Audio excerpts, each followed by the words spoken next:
That's right. Welcome to Penguin Live, where you have the absolute best seat in the house for the best magic and mentalism in the entire world. I'm your host, Dan Harlan. Thank you so much for supporting Live Magic. And as you are well aware, we have a legend with us this time who is just, one of the most impressive magical performers and mentalists in the entire world, who's had an absolute stellar career. He's performed in so many different venues with so many different styles of magic that there's no way that I could possibly encapsulate it for you. He's been on radio and television programs and toured around the world. Just absolutely incredible stuff. And not only does he amaze regular people, he also amazes magicians and had them completely baffled, and still does a little bit, had them completely baffled with one of his signature effects. As a matter of fact, it's so associated with him, it bears his name. We'll talk about that in a moment. But instead of me trying to encapsulate his career, let's see if we can press that down a little bit and show you just some of it with a quick montage to show you what the guy is all about. Let's take a look at it. As most people know, Geller really does steer clear of the world of magic and magicians. But there is one magician that Geller really respects, David Berglas. You can't categorize David, but the one thing you can definitely say is that everything he does defies explanation. For example, he can stop his own pulse. This man is superhuman. This man is the James Bond of magic. As you can see, they're now not quite in sync, are they? Huh? No.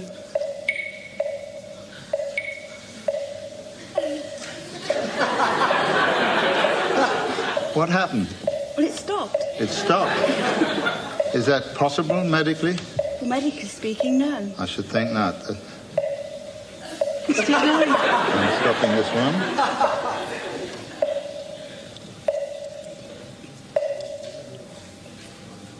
Stopped. What would you say normally at this moment? That is not possible. I know that. They're normally dead, aren't they? Yes, you shouldn't be talking. My father's done many dangerous things over the years. One of the things that excited me as a child was hearing that he went to St. Moritz.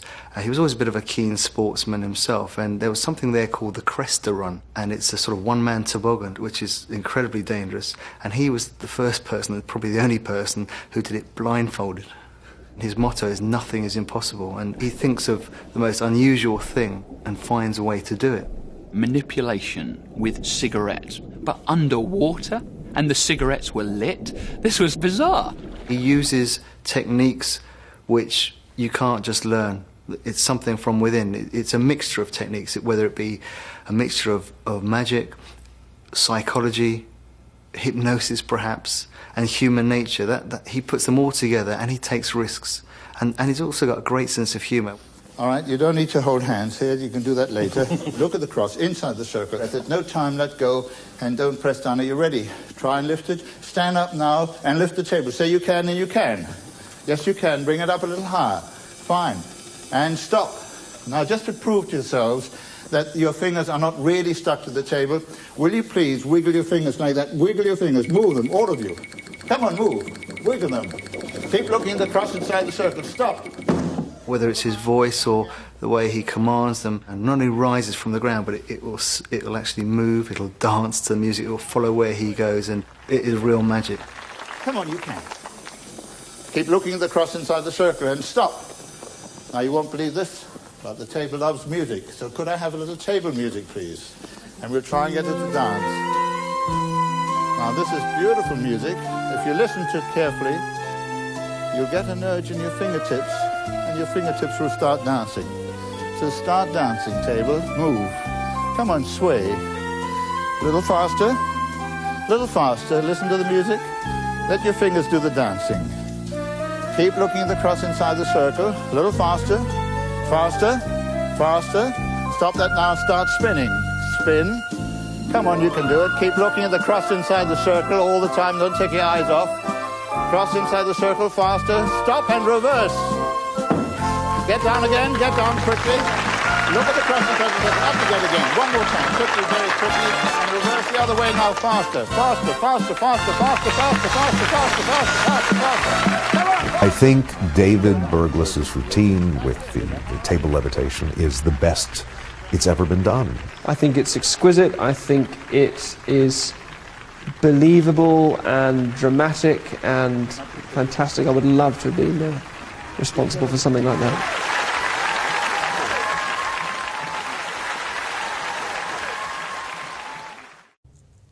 Yeah. Now, what I find most fascinating about watching just those tiny clips is how many of those items have then been adopted by modern performers and, really originated with this gentleman. It gives me such great pleasure to introduce him and welcome him here to Penguin Live. So please join me in welcoming the man who's influenced all of us in such positive ways with his approach to magic and mentalism. It is David Berglas. Hi, David. How are you? Great to see you. Great to see you. Yes. Please be seated. Yes.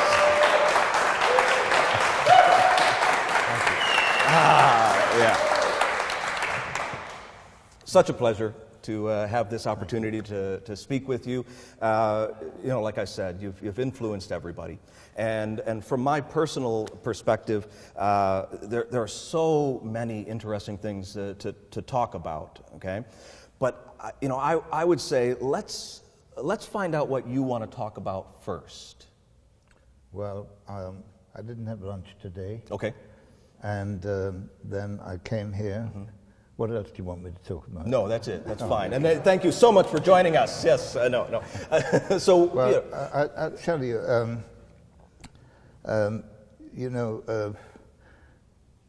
this is a disguise. Okay. Because inside of me is a 20-year-old magic enthusiast who feels exactly the same way as I do now as I did 67 years ago when I started magic. Nearly 50 of those as a professional full-time magician. I've been what they call retired, mistakenly called retired, for the last 20 years, so you can now do the math. I started in my mid-20s and I've been retired 20 years, worked nearly 50 years. Well, to save you the time, I'm now in my 89th year, so to save you working hard. And as you've said, still a lover of magic. Well, very enthusiastic. Yeah. In fact, unless you have the sort of passion that all the other top professionals say they have, I don't think you can either last in magic or be a good magician. I have to tell you that I mentioned the disguise. It took, I went into makeup and it took nearly 2.5 hours for them to make me look this old. It's really not easy. But I think they did a good job. Yeah. Go on. No, I can't wait to wash it off, that's all right. My point of view is that there's nothing better in life than good magic, and I mean good magic. I want to repeat that, nothing better than good magic. There's nothing worse than bad magic. And I'm sure you've all seen examples of both sides. When the audience says, well, that's very good, how was that done? That has to be bad magic, because they think there must have been a method or a simple trick, because they're saying, how was it done? If they say, hey, that was fantastic, how did you do that? Then they think you have some sort of ability or power that they don't have. And by portraying that, I always valued more that they remembered the man than the magic. And very often people would have said, oh, I saw a fantastic man doing all sorts of things. What did he do? Well, I can't remember, but they remember the man many years later.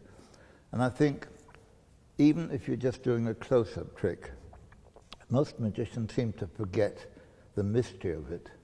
You're doing it mechanically, and you're relying on the mechanics to work for you and get the applause. And of course you'll get the applause on the trick, but you really want them to think that you have something special. And that brings me to another point, which is when we do that, as you probably saw in the clip just now when the table was spinning and I went like that, what are we actually trying to portray? What are we trying to say? That we've got electricity or magnetism in our fingertips and you can make the table spin that way, or if you're waving at something and something changes and happens, you have to be very careful what you claim. If you're doing that and say concentrate, are you saying there's such a thing as telepathy, or that you can receive thoughts or predict thoughts? Because that's what you're implying by saying concentrate and putting your hand to your head. So I've tried all my life not to make any claims. I say, well, I can do these things by different methods and many years of experience, traveling around the world, meeting lots of interesting people, reading books and articles on all kinds of subjects, and I've learned how to do these things, but I don't make a claim. Mm-hmm. I never pretend that I can either read minds or predict the future, although I do, but I don't say that there's anything paranormal or psychic about it. So I think those things are sort of to start the evening. I think it's a great way to start because a lot of performers are concerned about both claims and disclaimers. So how do you feel about the other side of it? Making no claims, that's fine. How about disclaiming? Putting up a disclaimer at the beginning of a performance. Up to a point. Yeah. Up to a point. I think you can be quite vague, but the disclaimer is only to say, no, I'm not a psychic, no, I'm not a medium, and part of me has spent a lifetime disproving fake mediums, and I say fake, which sort of makes you think that they're real ones, and maybe they are. That's not the point. The point is that if somebody takes somebody's money under false pretenses, performing a magic trick in order to get to the psychic part, and there was a program about Randy a couple of nights ago who spent a lifetime doing exactly that. Sure. Randy and I used to be very good friends. I don't mean used to be, but we used to be very good friends. And he has taken another stance, and he's taken it to an extreme, and he's made it very personal, and I don't think that's necessary. The main thing is to disprove charlatans if they're taking advantage of the public. Otherwise, if we took that one step further, most of us would be guilty of the same thing. Yeah, right. And it's rather difficult when, like myself, I appeared on numerous radio programs where I predicted things, and of course people would write into me, said, give us a number. In those days it was football pools, now it would be the lottery. Can you give us a number for the next lottery, and then you have to find a realistic excuse why you don't do that. It's no good saying the atmosphere is not right, or I can't do it when an audience is watching me. You have to say, no, I don't do that kind of thing. I'm able to predict things, I'm able to foresee things, but not by psychic means, so you've come to the wrong person, but you can say it in a polite way. Sure. And I actually, for a number of years, I used to have to send money back. When people sent me money... Oh, they wanted you to pick the winner and exactly, split the profits. Yeah. Or they'd say to me, can we come to the casino with you, and split the profits? And I said, what do I need you for? Yeah. And yeah, as soon as I see anything, especially with cards, they obviously say, oh, let's go to the casino. I said, no, I don't need you. I can do it by myself. Right. Yeah, and you were saying that the fake mediums and psychics take money under false pretenses. I think as magicians, we take money under true pretenses. Yeah, we I have agree. a pretense that we establish, but we are honest about what we're doing. Well, sort of. Yes, sort of honest. Let's start early on, because you actually got involved in magic in an unusual way. Like you didn't start in magic as a child. You didn't get a book or a magic trick or something like that to begin with. I want to start before your career in magic. because you've had a fascinating life even before getting into magic, you know. I read a story that when you were very, very young, you tried to enlist. Is that true? You tried to become part of the, was it the Royal Air Force or something like that? Yeah. You're going back that far. Well, I'm going back that far because nobody else will, so. My family escaped from Nazi Germany, and we came here all on different routes, and the family split up, and it was quite traumatic. And I was only 11 when I came here by myself. I didn't speak one word of English. Completely alone, by yourself. Absolutely. I think my father put me on a train in Berlin, and I'm a little puzzled by it because I can't remember too well, but to go from Berlin here, you had to go from Berlin to Paris. In Paris, you had to change train stations, and Gare de Lyon to Gare du Nord, I think it was. And then you had to take another train to Calais, and from Calais a boat, from Calais to Dover, and then from Dover you had to take a train to Victoria. I suspect that I had a big label on me with the name, and I think my father would have possibly paid a porter something to make sure you look after this boy, because I don't remember the transition in Paris. But then at Victoria Station, a friend of my father's, a business friend, met me and took me to a co-education boarding school where I stayed 4 years. But I didn't speak one word of English, so it wasn't very easy. Yeah. And then obviously I wanted to get into the war, but I was too young. And my brother-in-law, my older sister's husband, was a Spitfire pilot, and he did some amazing things.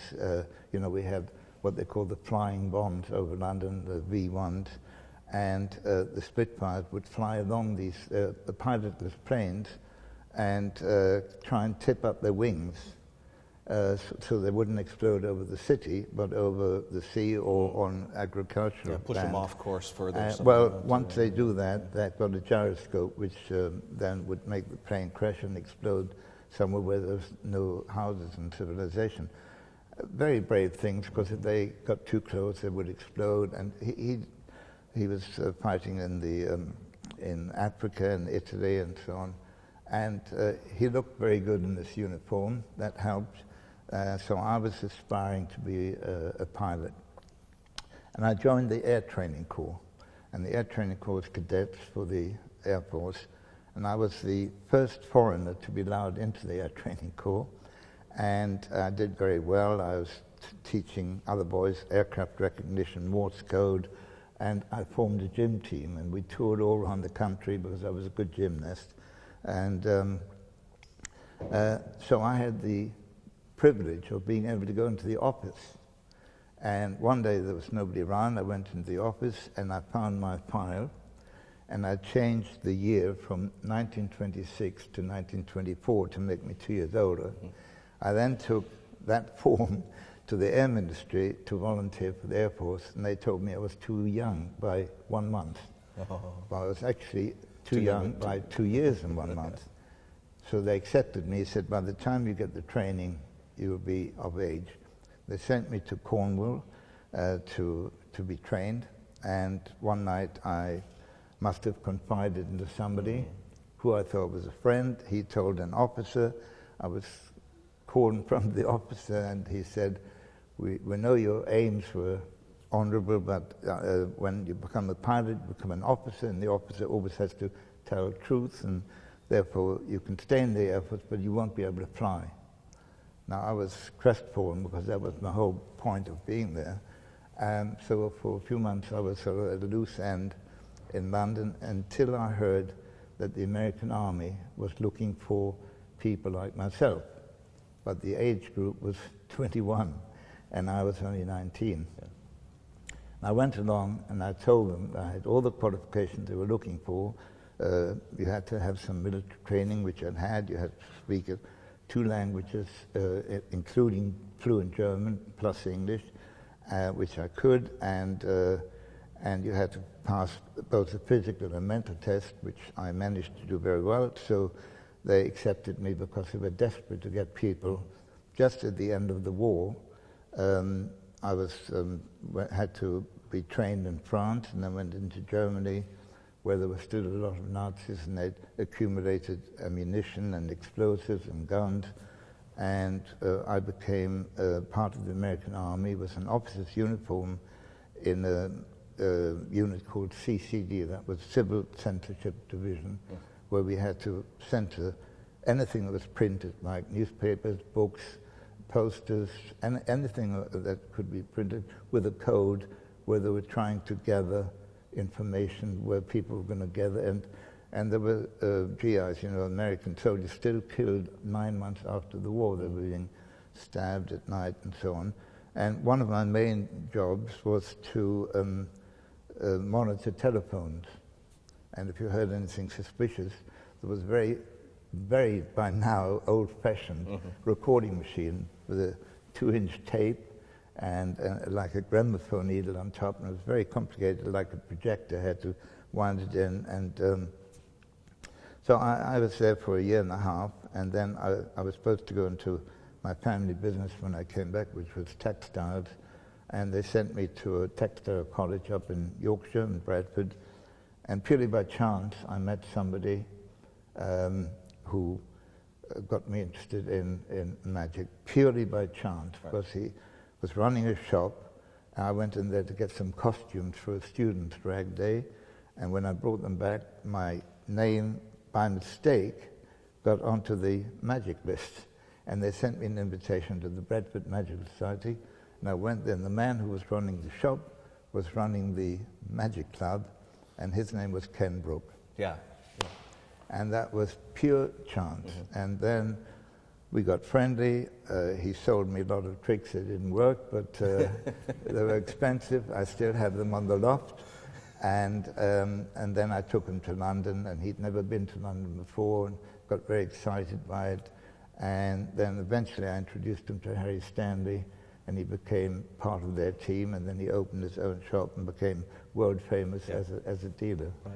So my, yes, I did enlist, but the circumstance was slightly different to what you what thought. it eventually ended up being. But because of that happenstance, that chance meeting, you really developed an interest in magic right away. Immediately. And pursued it in an unusual way, because you didn't learn magic from reading books. You bought a lot of tricks that most of them didn't work, and maybe some of them did. But were you learning magic personally, from anyone? Was anyone mentoring you at that time? Nobody. But where I learned my magic was from dealers' catalogs. And I tried to work out how they were done. I didn't buy a lot of magic, very little in fact, and I developed my own style. And then I'm going to skip ahead now, because I went to nearly every night to a different magic club. I got really into it. Yeah. It took over my life. It was a passionate hobby.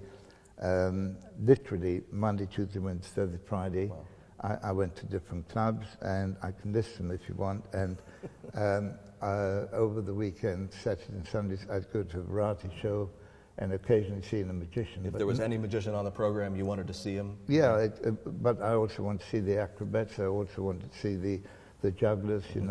I was just fascinated with that. But never, ever in a million years thought I would go and do something that professionally, or it was just a hobby. And after about 3 years, I went to a convention. And I still don't know why, but the organizer of the British Ring from the IBM, a man called Bill Stickland, singled me out and asked me to accompany some newspaper reporters around the town doing different magic stunts and so on. I was very young, I was new, so I still don't know why he picked on me. And they were going to do a story on the convention, which for a magazine called Picture Post, a magazine which is very similar to Life, a Life magazine. Sure, in fact, I've got an original copy here. That's what it looked like. Right. And that very issue featured me because the convention was pushed off the page because there was a terrible train crash the following week, and so they didn't think the magic convention was important enough, but they remembered all the things I told them. I said, well, you know, I can drive a car blindfolded, and I can find a hidden object, locate the hidden object, read a sealed letter, and various things like that. Everything I'd seen in the magic catalogue. I had no idea how it was done. So you you told them you could do it. I said it as if I had done it. But, yeah, right. But I had no idea how these things were done. I just said that's what I could do, because I was rattling off the description of the catalogues. And I then never heard from them for 6 months. Suddenly I get a phone call, and they said, the editor has been, you know, listening to our stories about you, and we'd like to challenge you. And if you accept the challenge, we'll give you a tremendous spread. And if you fail, we're going to write you up and give you a tremendous spread, but we'll tell them how you did it. And I've never said no to anything, so I immediately said yes, of course. And I made up a few rules which had no meaning at all. For instance, I said, well, when you hide an object which I have to find, blindfolded, driving the car, please don't make it over water. I can't do it over water, or if it's raining. And it doesn't really impact. It had nothing to do with it. Because at this time they had challenged you. Had you worked out how you were going to do it? No. Right. So, so even before you knew how you were going to do it, you had that slyness about you. I had no idea. I've always said yes to everything. Yeah. So whatever you can ask me now, if you said something, can you do it? I would say yes, and then work out how to do it. Sure. So the end result was that they went against all my wishes. I said, for instance, if you've got an object that you want to hide, put it somewhere where I can get to it. You know, give it to a policeman or a commissioner outside a cinema or something where I can actually go up to them. Instead of which, they went, well, I'll tell you the story in a moment. They went in every possible way, including going over water. So the challenge was this. They found a committee of important people, members of parliament, business leaders, and some of their staff, about 30, 40 people. And then I came in and they blindfolded me with big pads of cotton wool, then a blindfold, and then a black sack which they'd examined, that went over the head, was tied there, and then surprisingly, they led me carefully downstairs. I said I was going to do this blindfold, and they thought, well, he's blindfolded, we better leave him. And they led me to a car. And by the way, they did a very foolish thing. They phoned the police and said, we've got a man going to drive a car blindfolded. Is that all right? Yeah, sure, why not? You can imagine what the police said. Of course, if you want to do a blindfold drive, you do it first, and then you ask the police afterwards, because if you don't crash, there's nothing illegal about it. There's nothing in the rules that say you mustn't drive blindfolded. They don't have a specific one, yeah. So if you don't crash, there's nothing they would do. So they, instead of which, they didn't want to give up. They got the chief engineer of the British School of Motoring, obviously a good driver. He would drive, I would direct him. They put a photographer and a newspaper reporter in the back of the car, and none of them had any idea where we were going, including myself. And before I give you any clues, we drove around London, West End, which I knew inside out, for about 2.5 hours. And after we'd left, the editors said to the committee, well, here's a map of London. Somewhere we've hidden an object. Even he didn't know what it was. Now, if you look at the pictures, that's the map I'm pointing to, and there's a committee. The man with the glasses was the man who was going to drive us. And they said, we have to find a starting point, which they decided on Berkeley Square, and we have to draw a route from where we are here near Fleet Street down to where the hidden object, and then they asked the only man who knew, that was the assistant editor, who had left his home in the morning, looked around to make sure he wasn't being followed, drove his car to an underground station, went by underground, got out somewhere else, took a taxi, again made sure he wasn't being followed, went into a public place, hid the object, came back, and then told them for the first time at that moment. They were taking it seriously. Yeah.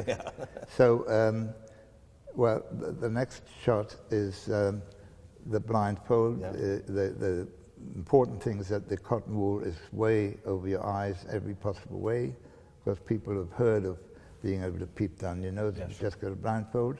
Then the black sack, which they examined. And then we drove in the car. You can show the next shot.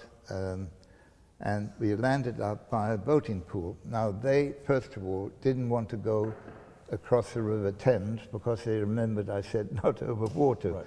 So when I said I want to go in that direction, they said we can't, and I insisted. So we drove over a bridge by Battersea Park, got into Battersea Park, which at that time was a fairground and kiosks and so on. I groped my way around. By the way, it was raining then. I groped my way around and said I wanted to go that way, and nearly walked into that boating pool. At that moment, they stopped me, said, "You can't go any further." And I said, "But I must." So there was little pleasure boats that you could hire. So the man who had driven us, plus one of the assistants of Battersea Park and myself, got into the boat. They drove in the direction I wanted. We got out in the middle of an island. I clambered aboard, still raining. I found a flagpole. I put my hand in a hole and pulled out a piece of wood, threw it away. I said, "That's not it." Put my hand down again and came up with a canvas bag. I opened the canvas bag, and inside was a lady's Chinese slipper, and that's, I said, "This is the object." We then went into their offices. They cleaned us up and gave us a drink, took the blindfold off, of course, and made sure that I couldn't see, as you can see on there, that everything is still covered. And then they showed me the route they'd gone down, and when we got back to the office, I had followed the route more or less that they were drawing on the board at that time, but they made a detour to one side. They went down Fulham Road and back on King's Road, and I cut straight across, and they thought it was very clever.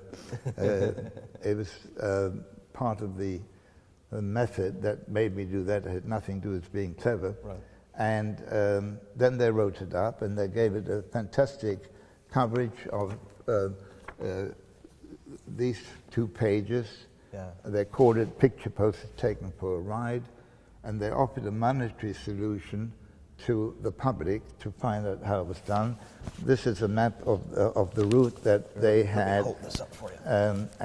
And the route that I took down. And I see, yeah, you went this way. It's Yeah, and there are 3 more pages after this with writing. And they offered this money, and quite a few people wrote in.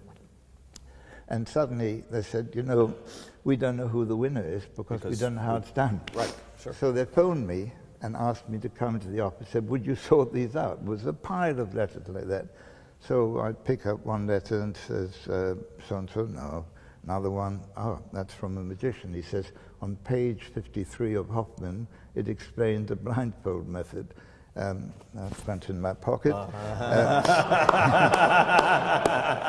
Believe it or not, there were about 6 magicians who had written in to expose things for the sake of a very small amount of money they could have won. I still have those cards and letters in the suitcase in my loft. And then I picked out a student who sent some very interesting possible results, but it wasn't anything to do with the way we did it. And we had first, second, and third winners. And then they published those letters 3 weeks later, and they said, but we still don't know how it's done. We think the winner was David Berglas. The whole country was talking about it because, remember, we had very little television, only 1 channel. We had newspaper coverage of big events where you'd see 1 or 2 photos, but if you wanted to see a photo coverage, you'd have to wait a week until Picture Post came out, and they would cover the whole event. People said, well, you're very famous now, you're going to get a lot of bookings. And I wasn't in show business. And I said, I don't need bookings, I don't want bookings, I wouldn't even know what to do with them. I didn't have a show. So nothing happened. Why would somebody who runs a cabaret show or a variety show book somebody just because he found a hidden object? Yeah. I'm going to come back to the hidden object just to give you some clues. Well, you're driving me crazy. Yeah. like you've always done to all thinking magicians. Now, when I say thinking magicians, that's different from fake psychics. Yeah. Of course, I could skip it and go on to something else, but obviously I can't reveal the whole thing because it's too long and too complicated. But there were 9 people involved, and the 9 people, none of which were magicians, except one, Ken Brook. But he didn't actually have a big part in this. But he was the only magician who would have understood the blindfold. If you had got the other 9 people, the other 8 people together in a room and grilled them, they couldn't have told you how it was done. Because A, they didn't know how you could see with a blindfold on, and B, they only knew their own part, their very small part. For instance, the first person, I had to get somebody inside the room where they had the meeting to listen. And they actually suspected that, and they said that, but they dismissed it because they were sure they'd vetted the people in there. It had to be a newspaper reporter. Believe it or not, the night before, this man phones me and says, I've got cold feet, I can't do it. It's too big a thing. If something goes wrong, I'll blame myself. So during the night, I had to find somebody else who was entitled to be in that room, wouldn't be suspicious. That was the hardest part of the whole stunt, and I managed it. The other person, the next person, was a man that I knew, quite a small man, called Jim Day. Jim had established himself with the reception downstairs by pretending to be a delivery boy. So he'd come 2 or 3 times delivering non-existing parcels or picking something up which wasn't ready yet, you know. And then he asked to go to the toilet, and they said on the 1st floor. So he found the gents' toilet, and he looked around, and he found the old-fashioned flush system with a downpipe. There was a little hollow behind it, a good hiding place for a message. But when he arrived on the day, and he watched on the street until we'd gone in the car, he went in. The girl already knew him. She'd seen him 2 or 3 times. He said, I want to come to see Mr. So-and-so, which he knew was on the 1st floor. She sent him up, no problems. He went to the toilet, he looked behind the pipe, and there, and sure enough, was this tiny little message, which I've still got, and it just said, Chinese slipper, boating pond, Battersea Park, Berkeley Square. 4 words. Yeah. And that's all I needed. Now, I never got to know those 4 words because nobody could communicate with me. But Jim, after getting the message, went to a telephone box. We didn't have mobile phones then. Phoned another friend, a man called Jack, who got the message, and he and I had arranged that at a certain time, and I gave myself a couple of hours, he would be at Oxford Circus, which is a very central point, on a bicycle, wearing a yellow rain cape, because there were many cyclists, many cars around, so you have to work out how I could see, but the yellow rain cape was easy to spot. We'd been driving around aimlessly for just over 2 hours. He then started cycling down Oxford Street, so obviously we followed. Not very fast traffic, because all the cars, the jams, and at Marble Arch, a taxi took over. But there are lots of London taxis, so these taxis used to have an old-fashioned horn that they could blink, and a couple of beeps on the horn gave me the message that we were the right taxi. In the meantime, Jack had taken his cape off, rolled it up, put it in the saddlebag, quickly rode through Hyde Park, and picked us up again at the other end in Sloane Square. The taxi guided us, and again, the hoot at Berkeley Square told me that this is the starting point. So I said to the reporter, I think we're at the starting point. Where are we? And he said, Berkeley Square. I said, could you write that down? And he said, we've been writing all the street names down, so we'll just continue. They didn't say a word to me. If I said turn left, and we couldn't because it was one-way street or because there's a wall, they would say we can't. And I said, we'll take the next left. And sometimes I said turn left, but I knew we couldn't turn left or right, you know, it's just to mislead them. When we got to Bletchley Bridge, you know, they didn't want to go further because it still was across the Thames. I insisted I had to go that way because the cyclists had gone that way. Yeah. He stopped outside Bletchley Park, which in those days we had the Festival of Britain, so there was a big funfair there and all kinds of booths and things. And he'd made his way in. So, of course, I saw that he'd got off the bike, followed him inside, and it's getting a bit complicated, but I went to numerous kiosks, touching things whether I thought it was right or wrong, just to make a good show of it. And we had one assistant who was a lady who's actually shown in some of the photographs wearing a white jacket, which made it easier for me, and she opened her umbrella, a light-colored umbrella, in the direction I had to go. So that was my next clue, and she pointed me to the boating point, and I knew it was in that direction, but the rest was more or less luck, because I insisted I had to go in that way. The boats were going round and round this island, so it could only be on the island, and believe me, I thought I'd gone completely wrong, because I didn't think anybody would be that mad to hide something in the middle of an island. So I went there, clambered out, and the rest was guesswork. Sure. I didn't think the wood was glamorous enough to be the object. He'd sort of put the wood on top to hide the canvas bag. The rest was guesswork. Took the canvas bag, opened it, and said, this is it. Why else would that be there? It seemed like the right thing at the time. Yes. It did, yeah. But I think one of the things I'm most proud of is that they then took me back to the office and they regathered the committee, and I had to go up to a lady, and there were quite a few ladies in the room, and I said, this is your slipper.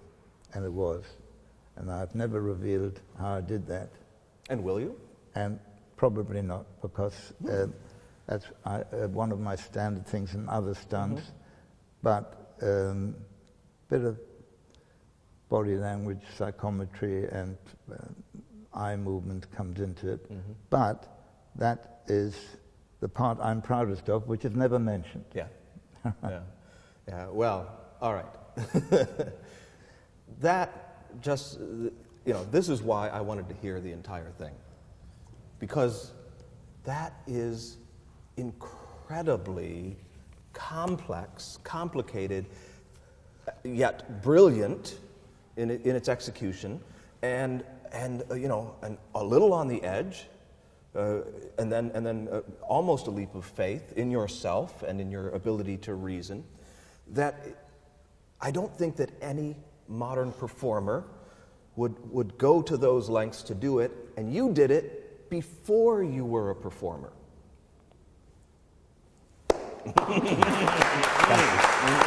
Yeah. So, if you've got a question, fine. Otherwise, I'll tell you the sequence to that. Yes, please. As I said, people thought I would get lots of bookings because the whole country was talking about it, and nothing happened. And then 9 months later, approximately 9 months later, a very famous broadcaster called Brian Johnson, he used to be a cricket commentator, and then he became head of sports, and he became head of light entertainment for the BBC on the radio. And he went into his barber shop, and he picked up an old copy, this copy, which was 9 months old then. Right. It's a weekly magazine. Yeah. And purely by chance picked it up, leafed through it, and got interested in the article.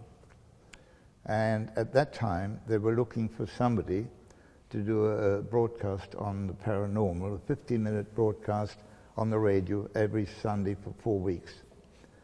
And he obviously misread this as to what it was, and he said, well, I've read something, and that man might be able to do something. And I got a phone call from the BBC, would I do a broadcast on the paranormal, all aspects of the paranormal? And I was very interested and quite knowledgeable at the time. I immediately said yes, as I always do, and that's what I was expecting. Brian Johnson was then sent to India to cover what we call the Ashes. That's a famous cricket match between Australia, India, and other Commonwealth countries at that time, and he wasn't there when there was a big controversy at the BBC because there was a couple called the Piddingtons. Yeah, sure, the Piddingtons, of course. And the Piddingtons had caused headlines throughout the world, or mostly in this country. They came from Australia. Mm-hmm. It was a husband and wife mind-reading act, and nobody could work out how they did it, and they had tremendous publicity and big success. And they had been signed for a radio series of a variety type, a very big show on the Saturday night, where they had, musicians and singers and comedians and a mind-reading act, and they had quite a long spot for radio. It was nearly 10 minutes, which was a big spot. They and especially she was so charming, Oh, absolutely, that made the act. Yeah. But beside that, they were quite puzzling, mm-hmm. And unfortunately, because of my close connection with the Magic Circle, I have to say, unfortunately, a very important person in the Magic Circle had been interviewed, and he said something derogatory about them. He said, oh, well, they're just tricksters, and there's a method, and there's a code, and they got very, very upset and broke their contract, packed their bags, and went back to Australia because of that. So the BBC had a void. How can they fill this 10-minute slot in an hour show? And it was eminent. So Brian Johnson had suggested me for the other program, but he wasn't in the country, but his secretary remembered what he'd said. And she said to the producer, well, there's a man we were going to use for this paranormal program. He might be able to help. And they phoned me, and by that time, Brian Johnson was back, and I had to be interviewed. And as I walked into the office, and I had a raincoat on, Brian Johnson had a big blotting pad, and he wrote something, and then he put it face down. He said, if you're so clever, what have I written? And I said, well, I think a lot of you can put yourself in that position. He said, wait a minute, I don't work like that. I said, let me just relax, and I have no idea what you wrote. That's not the kind of thing I do. Took my coat off. They started interviewing me, and I did a few demonstrations of various things, mostly mental things. And although I wasn't a mentalist, I never called myself a mentalist. When I started working later on, it's only magicians who called me mentalist, but that's another story. Sure. At that time, I was doing all kinds of things. Just to give you some idea, as I was walking out of the room, the lights fused, and they all went out, and what happened, they could hear the switch of the fuse.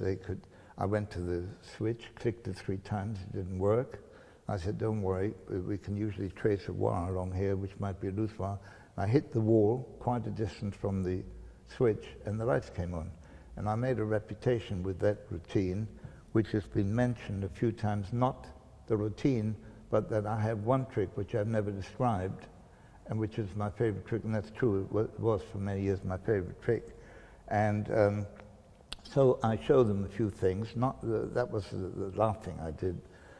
And I tiptoed down the passage and came back very quietly, listened at the door, and they were saying, oh, how did he do that? And he did this, and he did that, and he told me this, and that. And then I suddenly opened the door, and I said, and by the way, you wrote kitchen sink on the on the paper, and they went absolutely mad. Because I'd been in there for a good 45 minutes. I had an opportunity to glimpse it, so I'm not making a secret of it, but it was just the opportune moment, and when they were off guard and looking at other things, and then coming back unexpectedly, saying that made a big impact. Anyway, they recommended me to the producer of the big show, and he said, but he's got to do an audition. So I had to go at lunchtime to do an audition in front of an audience, radio audience. In Bond Street is a place called the Aeolian Hall, which is a big BBC studio where they have symphony concerts and everything. And we had a comedian called Bob Monkhouse and a partner, Dennis Goodwin, who had a radio program. And the producer said to the audience, would you mind staying behind for 20 minutes? We've got a young man who wants to show us something. We just want to audition him. So the audience were delighted to have an extra entertainment. And I came on and did what I had to do.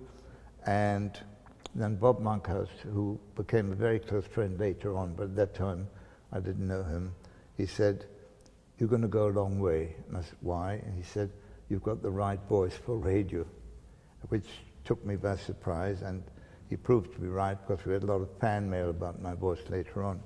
And they obviously took me for the show, and I did something like 12 broadcasts of anything between 10 and 15 minutes each. And obviously I had to find things that were sound related and things you could describe, and from small stunts in the studio and puzzles that I could tell people, or party gimmicks they could use themselves.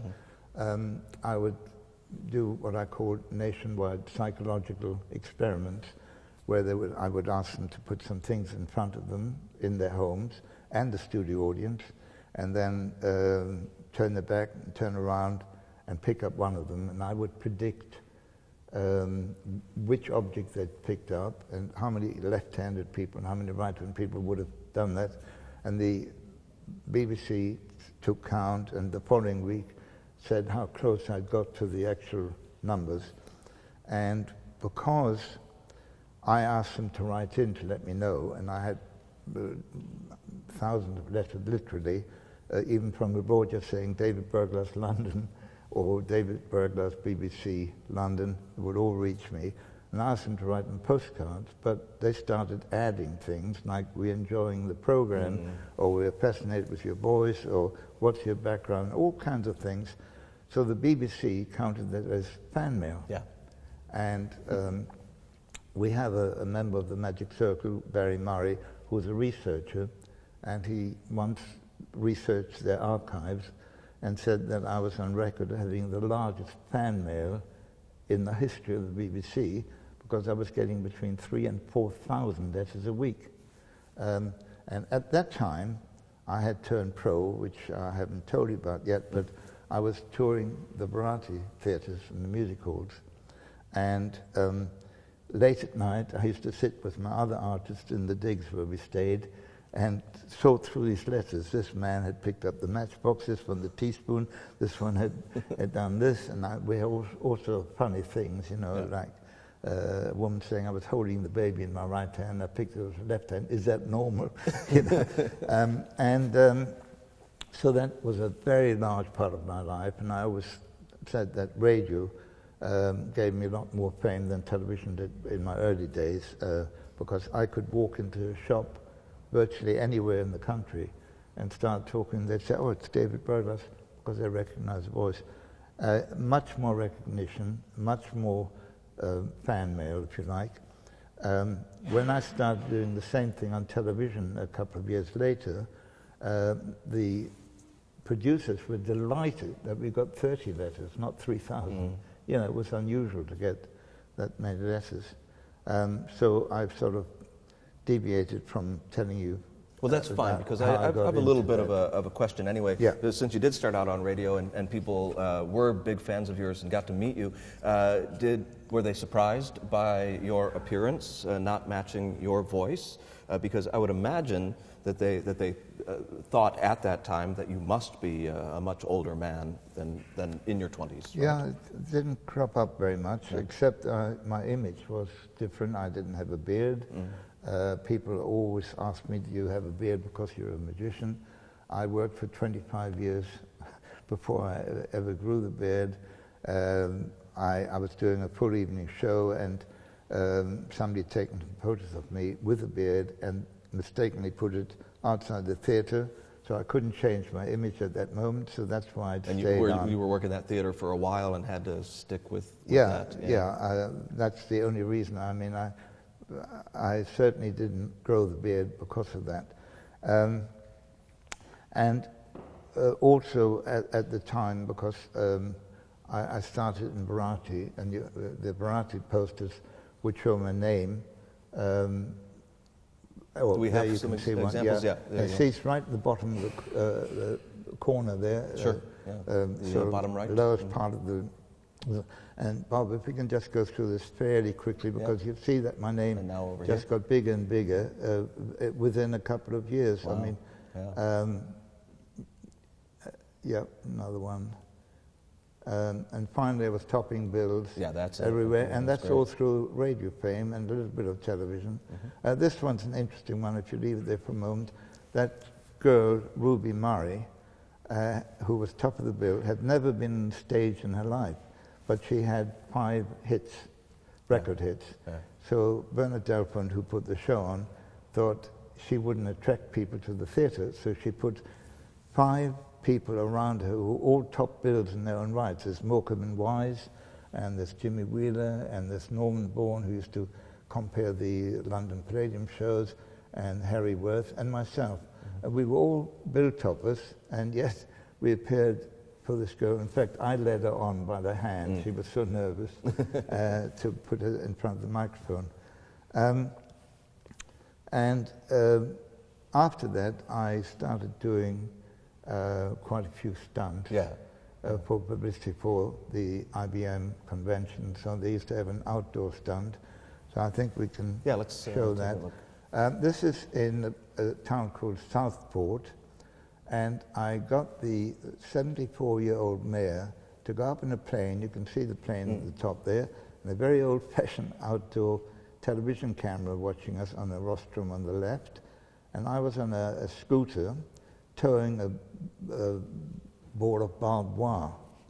And I had got them to think of a geometrical design each, and I then sent them up to, when I say each, there was a newspaper reporter and the mayor. And I mean, to get him to fly in a little fun plane, you know, in the first time in his life was quite something. And these was a pleasure flight. And I scratched out a giant design in the sand. As you can see, it was a circle. So one of them had thought of a circle, and the other one of a reversed figure 3.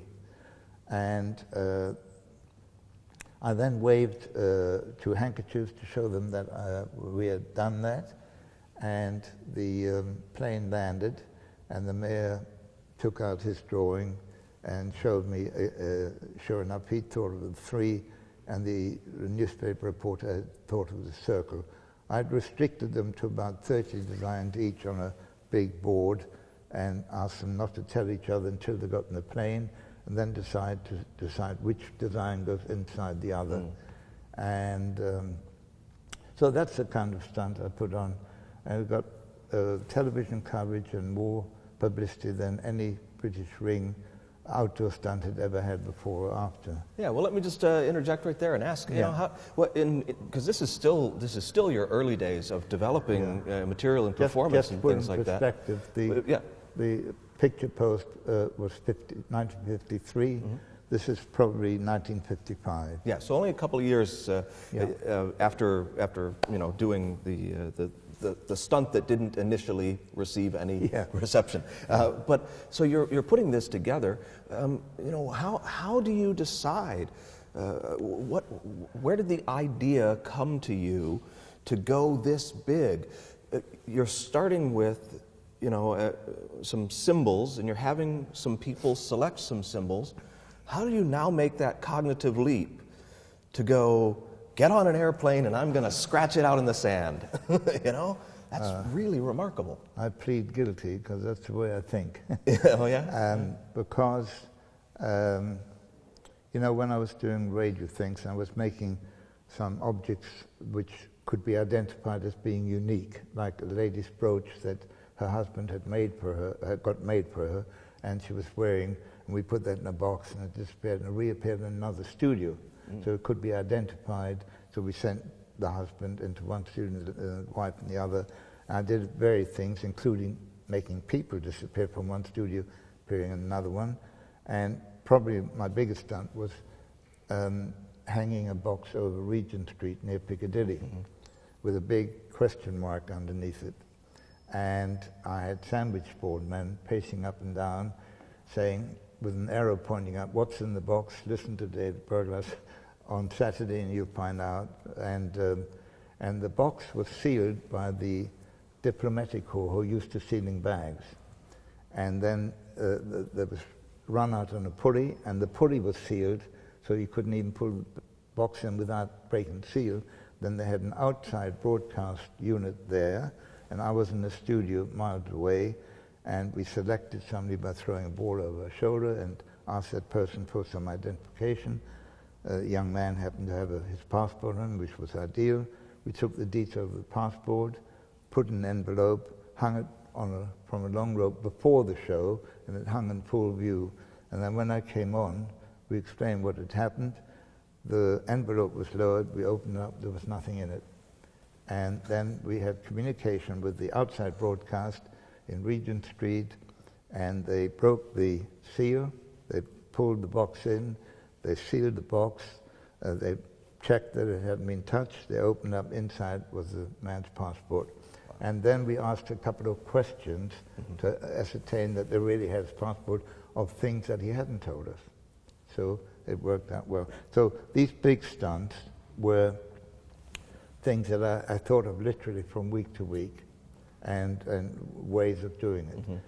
And to explain how I work is I think of something which I would like to do, and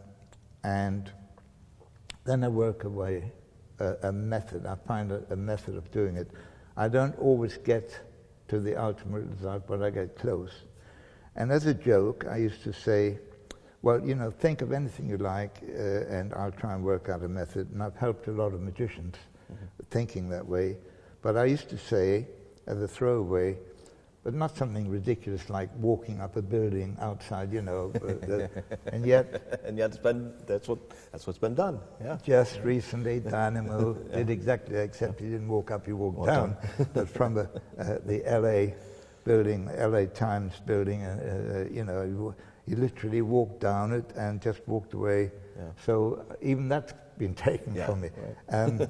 Although I've had some input with Dynamo, which I've enjoyed. Sure. I think I'd like to just show you one little picture of round about that time. Yeah. It's when I got married. My dog, who'd been my faithful companion, had become a performing dog. I didn't intend it to, but his name was Tricky, and he did some wonderful things. We combined canine training with mentalism, and nobody could work out which started where, and so on. And he was my best man at the wedding. So I've got a picture of him. That's my wife, Ruth. Yeah. You probably saw a shot of her just by the pool when I was doing the underwater magic. Right. And that's Tricky, the dog next to me there, and that's our wedding in London just before we drove off. And that was 1956. Yeah. I think the next thing would be probably my television work in this country and abroad. Let's not go too fast, Bob. That's all right. Leave it up. It's okay. I did about 60 or 70 shows as guest artists of other people's shows. We had lots of famous people that you wouldn't have heard of. You know, I can't think of them all now. Max Wall and Max Bygraves and Bob Monkhouse, I mentioned before, and Terry Thomas, and quite a few. And they all had their own television series.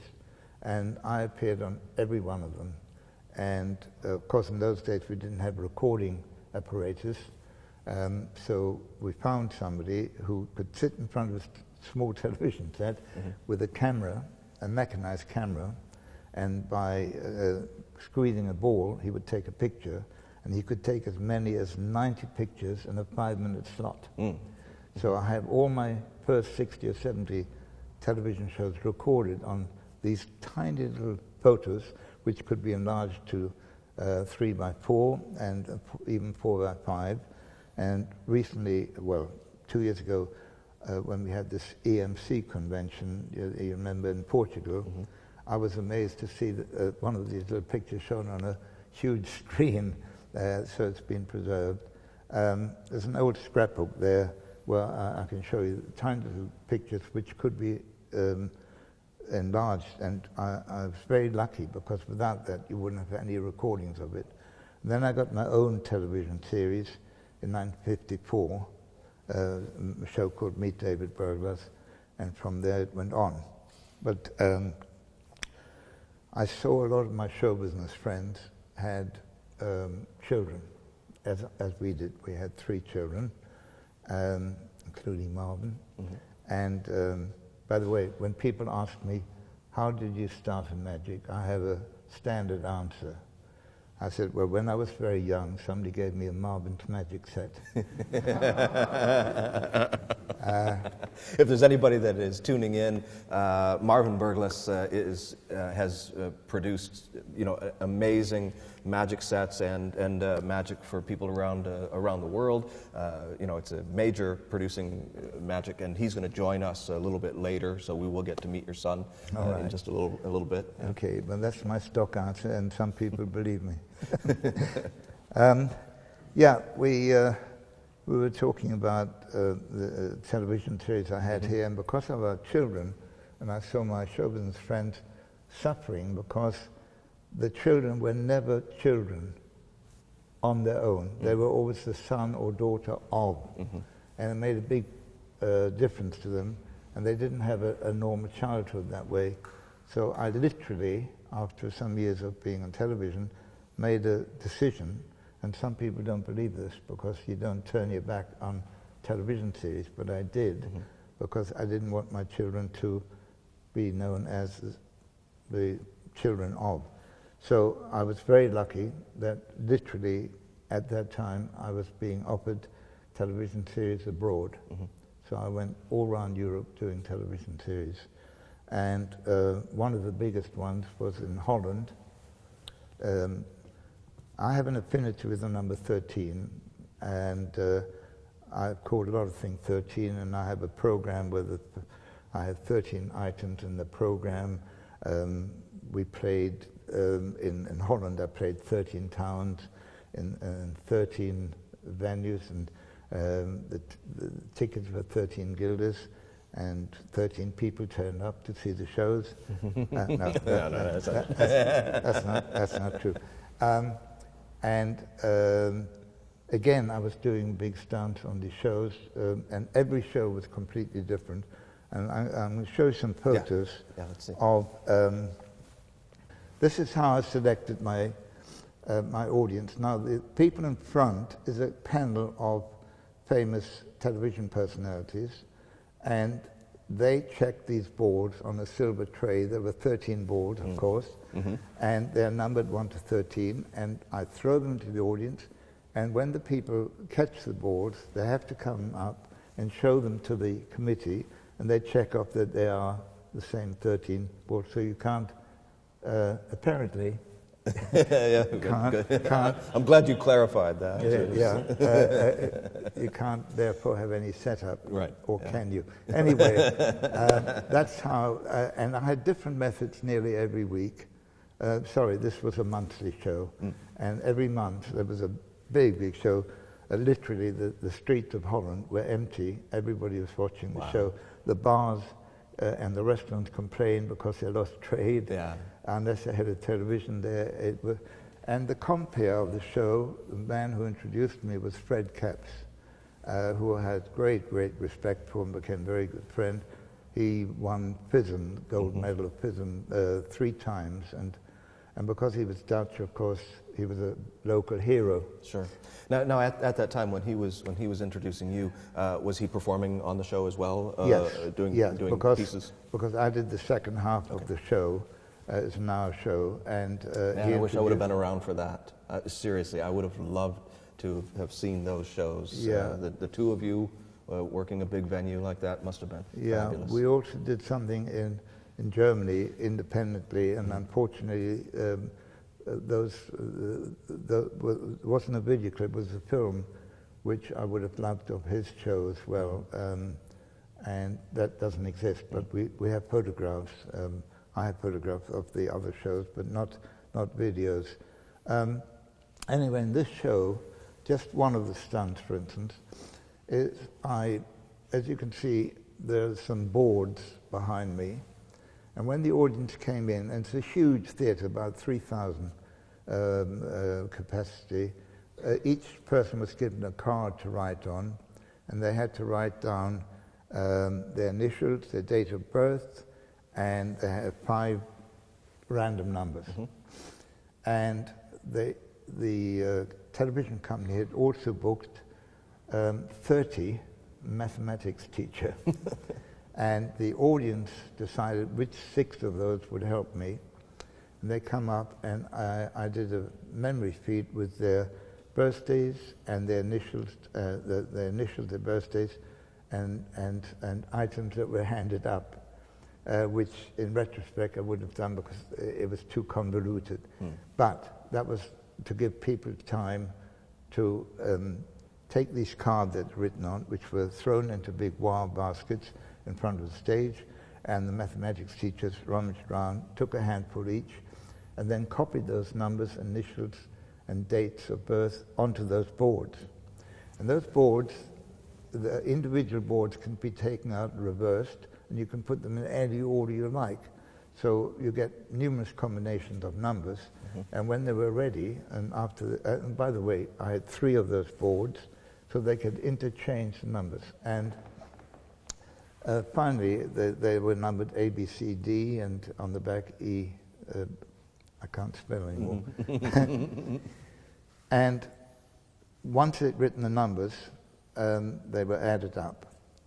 And I have a pad in my hand, and as you can see, this is actually the second lot, because the first lot is a 5-figured number. I then got them, and I did that before they had finished adding up. I then got them to multiply any one of their 5-figured results with another 5-figured one, which gives you a 14-figured result, and I'd written that onto the board. Then I said, just for fun, let's do it one more time. And this time I had to open my pad, because I think that's a 14-figured number. And when I had my applause, I said, well, I would like to just try one more. We'll take another one of your 5-figured numbers and multiply it by that number. And of course, the mathematics teachers had been lost by that time. Must have just been going insane. They got quite a few laughs the way they were struggling with it. And then I found that my pad wasn't big enough, so from the top of the stage comes a huge board, and I start writing numbers, and the music starts playing, and when I've written the result, there's an 18-figured number, and you can see it there. I went in front of it, I held out my arms to get my applause. At that moment, 2 rather corny photographers came up, felt hats with a press sticker in their band, took old-fashioned cameras with a flash gun and took a photo of me and the numbers. And then when the music had stopped, I said to the audience, well, I don't suppose any one of you could have possibly worked that out in that time, so this photograph that you've just seen taken will appear in your newspapers tomorrow, and you can check it. But in those days, nobody could check it because the calculators would only go up to about 10 figures, but they had one, literally one national computer. And something happened which I couldn't foresee, and that is that we finished at 10 o'clock. We were on between 9 and 10. On the 10 o'clock news, at the end of the news reader said, well, we were so intrigued with David's performance this month, we checked with the national computer, literally one big computer, which was probably a big room full of machinery. And they said, and once again, he was completely right. And of course, it did appear in the papers as well. So those are the sort of different stunts that I pulled at that time. Again, just incredible lengths, you know. And I think that's been a defining part of your career. Absolutely. Have a look at that picture. It's all based on the little number rods that you must have seen. Except that if you buy one now, there are only 4 numbers on it. I used 5. It's the same principle that you can arrange them. There are 4 sides. You can arrange them in any order you like, and with one glance, you can tell what the total will be. And it's all based on that. And the whole purpose of telling the story is that I've often taken a small pocket trick and then enlarged it into a big stage production or television production. And that's what I was going to comment even before I saw this, because you know, as crazy as it is, I love math, you know, almost as much as I love magic. But that's been defining of your career, is that you've taken principles or you know, anything that exists on kind of a smaller level, something that's mildly amusing or interesting, and been able to make it so much bigger, so much more intricate, that really there isn't any way that they can directly figure out what it is, because they'd have to know this piece and that piece in another way, and you know, and all of this. I think that's what is fascinating about what you've produced as a magician and as a mentalist. And that's why I keep using those two terms. You never thought of yourself as a mentalist, as you mentioned before. You were a magician and are a magician, and you happen to do some things that involve the mind, you know, and some things that involve math, and some things that involve making a passport disappear and appear, you know, someplace else. So you've always gone to great lengths to create the effect by pretty much whatever means are necessary, and lots of various interesting means. Do you think that it's fair to say that's not only what captivated the audiences, but also kept magicians guessing and interested, you know, in what you were doing? Yeah, I think because I mix, as you said, I mix so many things together that magicians can follow it up to a point, and then they get lost because they don't see either the obvious or the hidden secret, because I do combine a lot of things. It's always a question that's always arisen: could you or should you mix mentalism with magic? And I've never thought about it, but it was, as I said at the beginning, it's the man, the presenter, the magician, the figure that you see performing, who can do anything. Why should he not be able to fly a plane or fight 20 men or know how to use any kind of weapon or do mathematical sums or chess problems? Once you associate that kind of ability with that person, he should be able to do anything. So if he does a physical trick or an illusion or a mental trick, the audience doesn't say the word mental. I mean, if you say to the audience he's mental, they think of something else. It's because they can see that, of course, it would be possible for him, but we couldn't do that. So I've always mixed. You saw at the beginning I was doing some cigarette manipulation, which was a sort of my identity on the biggest stage in the spot that I just spotted out of my hands. And I used to produce, you saw when I rubbed, the cigarette comes out, and I put it in the fingers until I had 5. 1, 2, 3, 4, 5. I was right in the first place. I throw them away, and there's a bucket, a champagne bucket, quite a long way away. And I not only got the applause for producing the cigarettes and always showing my hand empty in between, but because I was accurately throwing them into the bucket. And as I got a bit older, the bucket came a bit closer and closer until I used to just throw them down like that. No, that's not true. But I did get applause for getting them into the bucket. And then you would go and produce more. And I produced 5 handfuls. Yeah. So that's 5 times 5 is 25 cigarettes. You know, if I wanted to cut it down, it'd be 4, but never less than 4 handfuls. So that was 20 cigarettes.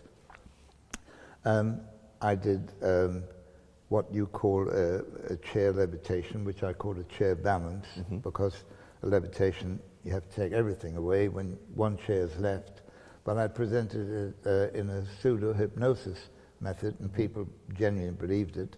I did. You even did. We saw in the little clip the lean. Combining a magic only occasionally. Effect. What you didn't see is when they come together until their noses touch. Yeah. I push them apart to say good evening, and behind me they go doing, with the noses touching like that. I don't think it was in the clip. No, we just saw it. But I'm just saying, I mixed every kind of magic, from large illusions to manipulation, and I did a 20-minute pickpocketing act within that. And I always, right from the early days, started mixing everything. Nobody from the public or impresarios or agents ever queried that, only magicians. And how it all started was that I used to tell people who came up, and I used to get 12 to 15 people up, quite a big crowd. I used to say, I'd tell them their age and their collar size and their shoe size and their weight and all kinds of things like that, and some genuine and some not.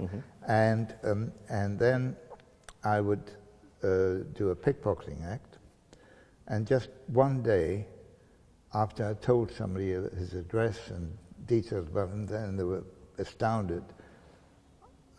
Purely out of devilment, I showed the audience how I had done it, because I picked a letter from his pocket and I'd got all the information, because when you hold it behind somebody, they can't tell if your eye line is on him or just slightly behind. Yeah. So I'm slightly below his shoulder height. I'm reading all his information, and I can't always get the letter back in the same pocket, which didn't worry me.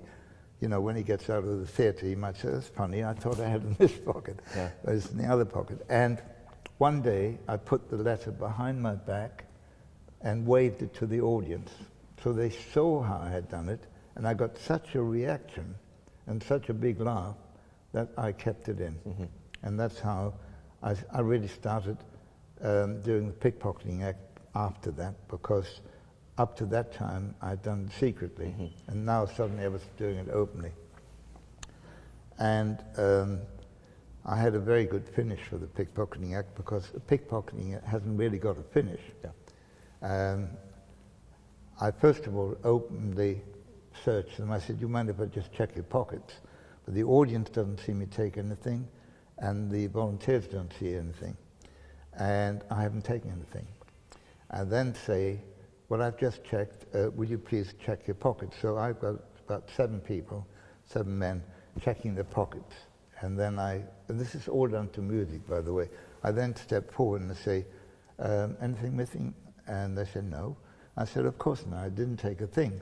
But by watching where you put your hand, I can tell where you keep the stuff. Now I can start."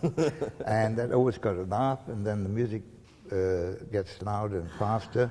And then I go to each person and ask them, "Where do you keep a wallet? Where's this?" Quite loudly, but it's with misdirection. Whilst he's concentrating in one pocket, I'm taking some from the other.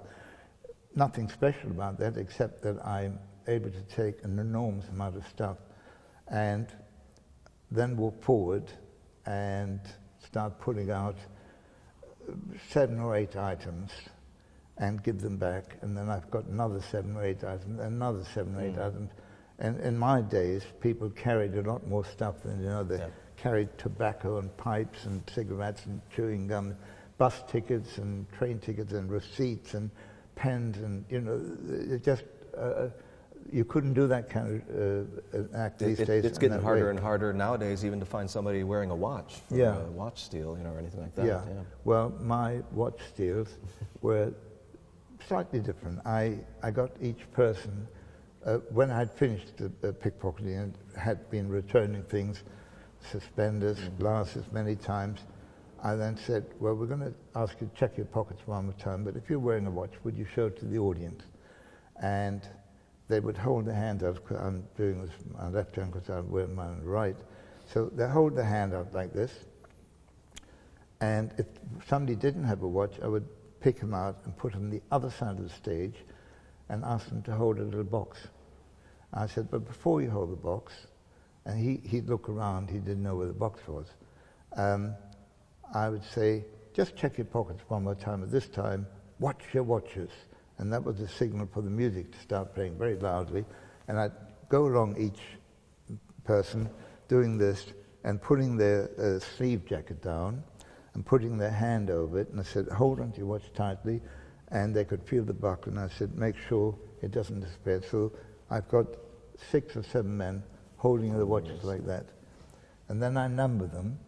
And then I give the audience a choice which number they would like. So I say, which number? Just give me a number. Yep, 4. 4. And I said, 1, 2, 3, 4. I said, congratulations, you're going to lose your watch. And I go along the others and push their hand down. I said, you can relax. Number 4 has been chosen. And number 4 is standing like that. And then I go and pick up a little box, which is in full view of the audience, a little wooden box, with a ribbon tied around it at the side of the stage. I'd pick it up. Remember, I walk behind these men, pick up the watch. I've asked them to come with me. I hand them the watch, and I said, stand over there. I hand him the box. And he would be standing like that. I'd then go up to number 4 and get a drum roll and mime taking a watch off, holding an invisible watch in midair, and throwing it towards the box with a bass drum beat. And usually the guy holding the box would react, and I would say, don't overact. And then I said to the man, number 4, if I told you that your watch is inside that box, would you be surprised? And he would say, yeah, I would, because he could still feel it. I said, so would I. Did you really think, I said to the audience, did you really think I could just go like that and throw a watch in the box? And the usual answer is, well, after what we've seen you do today, yes, we wouldn't be surprised. I said, no, that's not possible.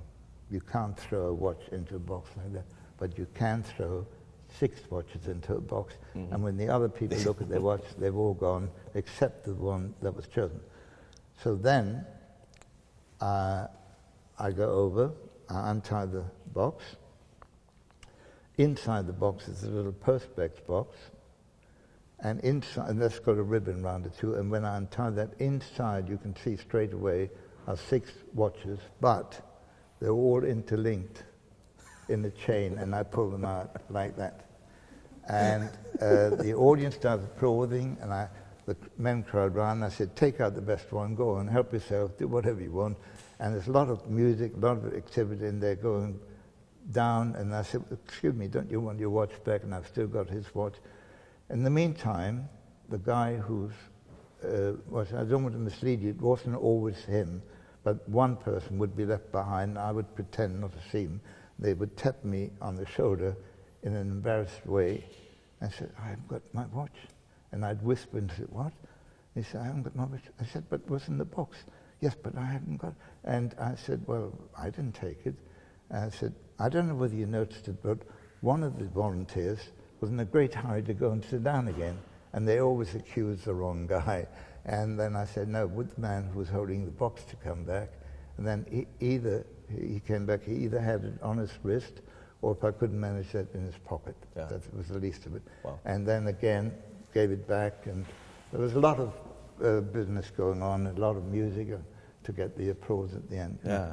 But so I'm making the point that I mixed manipulation, illusions, pickpocketing, memory feeds, mathematical numbers, you know, all in one show. Nobody ever queried that it was strange to mix it. And I definitely think if you have the right personality to do that, you can. Yeah, and you know, and just listening to that story, if I didn't know of your work personally, I would think that no person could do, you know, what you describe. Have you ever, you know, tried to describe it to someone who's never seen your act? Do they think that you must be just, you know, making up that you could do it? The only people who think that way are magicians. Magicians who've read my book. Don't believe it. And say, oh, it's far-fetched.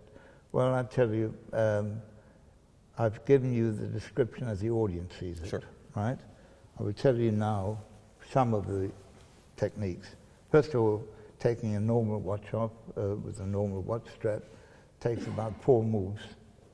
The hardest one is the first move when I'm doing my pickpocketing and I brush past them and I take the little loop out of the strap. I'm wearing a different kind of watch. You just release it from the first 1 or 2 straps and you leave them like that. Obviously, I'm not aware of it. Then I go back and I put pressure on top of the watch. Other people do it one-handed. I do it two-handed. I put pressure on top of the watch, whilst I undo the buckle, and now they've got their watch undone, but don't know it because I put pressure on it. Now, if you pull the watch from their hand, the strap would touch the skin and they would feel it. So you never do that. You hold onto the watch and push their hand down. And at that moment, it's a natural movement. And that watch goes either into his pocket, so I'm clean, or into my pocket if I have a chance. And I can give you a whole lecture on when to put things in your pocket that's facing the audience. You put your hand in the pocket, not behind your back, because you've seen magicians where suddenly the elbow appears there because they had to do that. No, you do that with misdirection and let gravity take over, so it just moves into your pocket or your sleeves. And I used to do a whole lecture on just sleeving.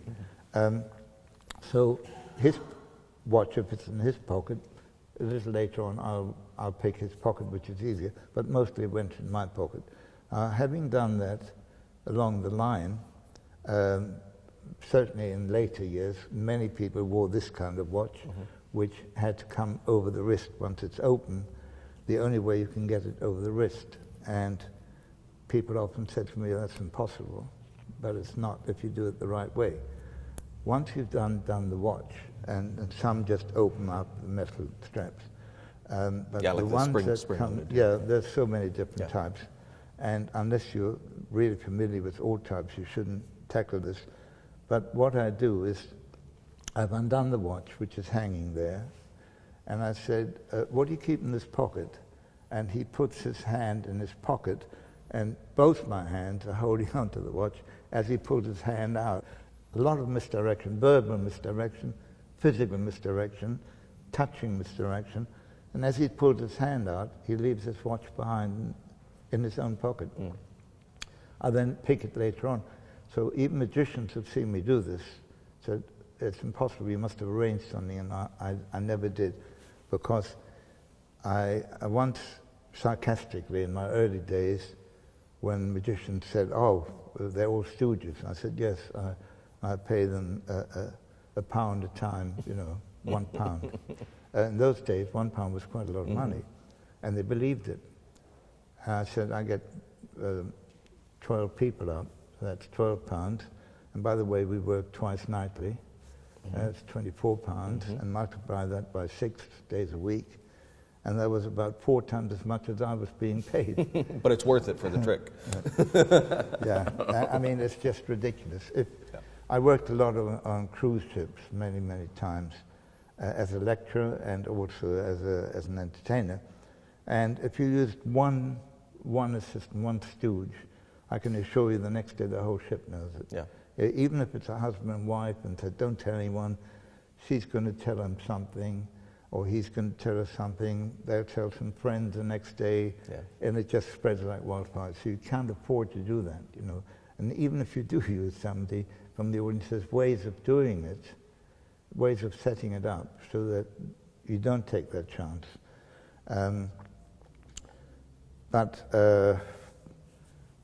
I've sort of lost the track of. That's okay. I wanted to ask. Yeah. How'd you get them linked together? Is it in the book? Oh yes, that was the main question that magicians have, which I explain in the book, but it has to be explained properly. If you have one watch that has to come over the wrist, just one, first of all the watches are in my right-hand pocket by that time. And I have plenty of misdirection and time for me to link two watches just by putting the straps through the watch that comes over the wrist, and by putting those two together you've got a link of three. And that's all I've ever done. The rest is patter. Because I say, will you come over here and get your watches? Oh, by the way, as I walk behind these guys, my hand's in my pocket, I take a whole fistful of their watches and literally throw it in the back of the box, which is open, and both boxes close at the same time. That was originally a dealer's item for something else, you know, to get a ring in or something, much too big for a ring, but mine were custom made and it could easily accommodate 6 watches. And so when I say, come over here and take out your watches after we untied them, I pull out the first one and say, but there's just one problem, they're all linked together in a long chain. I pull out the second one and the third one, and the rest are still resting on there, and they're not linked. But nobody's ever noticed that. Yeah, they're already starting to applaud. Oh, absolutely, because crazy it is. Yeah. by that time they believe everything I say. So I said, it was just one trouble, they're all linked together. And you do that slowly, and they identify that. And then the rest of the pattern is, oh, undo it. No, that's difficult to undo. I know, I can see you're struggling with it, and you're saying all kinds of things to make the audience believe that they're having a difficulty getting it, and they're all crowding around, taking their watch and looking for their own watch. But, you know, magicians are hard to convince, and they still won't believe it, and that is in my favor. Yeah, yeah, absolutely. Yeah, that's great.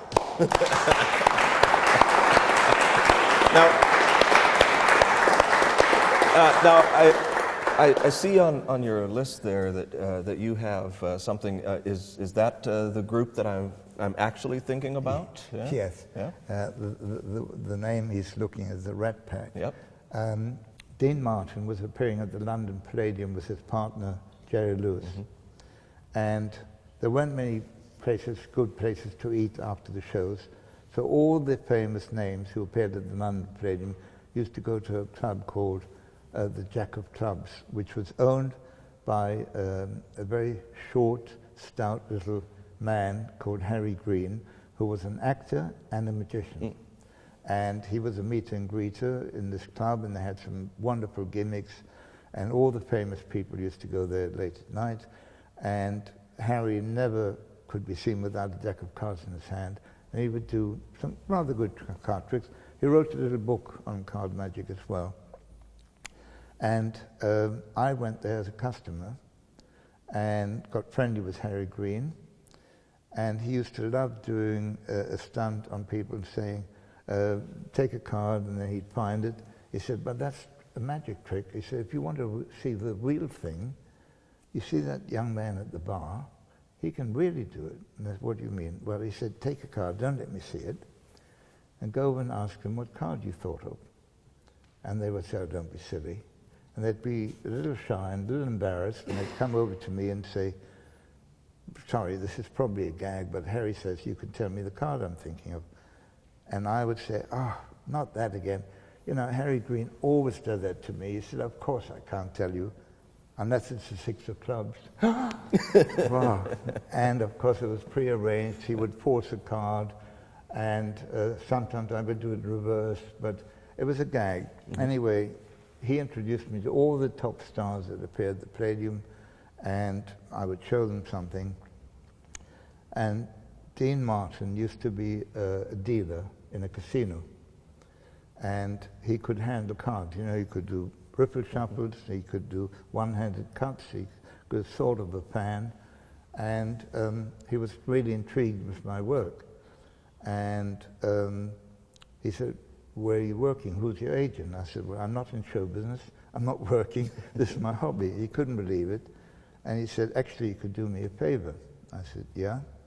He said, "Would you be able to come to the Palladium tomorrow?" And I said, I'm getting all excited.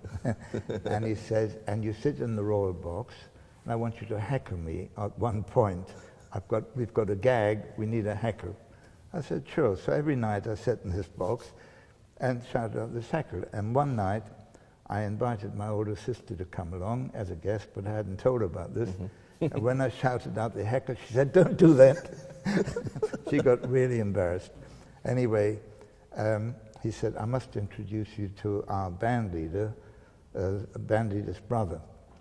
And their band leader was a man called Les Brown. Les Brown and this orchestra of renown, that was their catchphrase. Yeah, I know about him. My dad was a musician. So, yeah. Well, you know about Les Brown. He had a big, big orchestra. They were on stage behind them, terrific. But his brother was a man called Burton Brown, who was a pianist who, years before, had, as an act, also appeared at the Palladium, but he was an agent by that time, working for Lou and Leslie Grade, who were the biggest agents in Europe at the time, and I signed up with them through Dean Martin. So if it hadn't been for Dean Martin, I wouldn't have gotten the show business. Yeah. And so he gave a sort of farewell party backstage at the Palladium, and he said, our band leader's brother will be there, he's an agent, you show him something. So at the right moment, he nodded to me, I started doing some things, got a big crowd around me, and when I finished, I had good results. Dean said to Burton, "Well, what do you think?" He said, "What?" And he said, "The young magician who just did, wasn't he terrific?" Burton said, I didn't watch him." He said, "We've got a whole list of magicians and they're not all working. Why would I want to sign up another one?" So I wasn't disappointed because it wasn't my intention to be in show business. And yet, about 6 months later, I got a call from Burton Brown, who'd taken my card, and he said, "Would you like a private edition at the Windmill Theatre?" And the Windmill Theatre was a famous theatre of girly shows, and the girls were allowed to strip in those days, but they weren't allowed to move. It had to be like a tableau. At the end, when they removed the final feather or final garment, they would have to stand absolutely still. And we had a censorship, a man called the Lord Chamberlain. If any of his staff would come in and see they moved an inch, they could close the theatre down. It was very strict. And of course, it was mostly men. And they used to queue up, line up at 11 o'clock in the morning because the show started at 12. And there's photos, I think, in one of those picture posts with a long line of men with overcoats standing there waiting to go into the theatre. And they would do 6 shows a day, 6 days a week, 6 weeks. And all the famous stars that we have in this country started there until it closed. And he said, "Would you like a private edition?" I didn't know that meant anything. And I had a private edition. And the man who owned the theatre, a man called Vivian Van Dam, was famous for having people arrive from Scotland, from Manchester, anywhere, travel a long way, get on stage, do their jokes or their song or whatever, and he said, "Thank you," and they didn't get very far. That's it, yeah. And it happened to me. I was doing my cigarettes, and after 2 handfuls, he said, "Thank you." No. And of course, I thought that was the end. And then Burton said, "Tell him about the picture post stunt you did." And I sort of knelt on one knee, talking to the dark, because I couldn't see anybody. There was only him and this production crew there. And I told them about the picture post that had happened just a few weeks before. Anyway, I know he'd said stop because he already made up his mind to book me. So I started there doing 6 shows a day, 6 days a week, 6 weeks, 218 performances, which was a fantastic grounding for any artist to learn their trade. and those men hadn't come to see a magician, you know. So, and 3 weeks later... What was the act that you were doing Same, at that time? cigarettes, Yeah. vanishing cane, Right. vanishing silk, reappearing cane. I had somebody throw me a matchbox, and as they took a match out, and as they threw it back, I struck the match, lit my cigarette, and all from Adidas catalogue, and drink a newspaper. I had a special presentation with that, very straightforward, straightforward magic act. No volunteers up, it was not allowed, it wasn't practical. And did you get heckled much at all because no, they didn't come I to see had you? a lot of people reading newspapers and sitting like that, waiting for the girls, Right. you know. And once you can get over that, you can get over most things. Yeah. But 3 weeks later, I was at the most prestigious venue, which was the Savoy Hotel, where they had their dining room, the floor raised up when the cabaret came on to table level. They had a big, well-known orchestra. Carol Gibbons' Savoy appearance, they were well-known for broadcasting. And I had an opening act, and then I did 45 minutes, and there were dancing girls, and it was a really big production. And that was my first big break, and from there I just went on and on. In my first year, I had my own television series and still on the radio. I worked in all the variety theatres, and that was just the end of the variety theatre days, you know. Television was kind of taking over, right? Just about, yeah, just about. And Dean Martin certainly wasn't the only celebrity that you ever got a chance to perform. No, you mentioned the Red Pack, because I appeared at the Playboy Club in Park Lane in London with Sammy Davis Jr. That's a picture of the Red Pack. And because I knew Dean Martin, he introduced me to Frank Sinatra in Las Vegas. And Dean Martin knew me, and they sort of treated me like an old friend. And Dean Martin put his arm around me, said, "That's my boy," because he knew I signed up with the grade organization because of him, and I stayed with him for 17 years. And he introduced me to the others. I didn't get to know Peter Lawford, the one in the second from the right, but the other one is Joey Bishop, a comedian, who isn't as well known as the others, but I got to know him quite well as well. It must have been really cool days It was. hanging out with them. It was amazing. Yeah.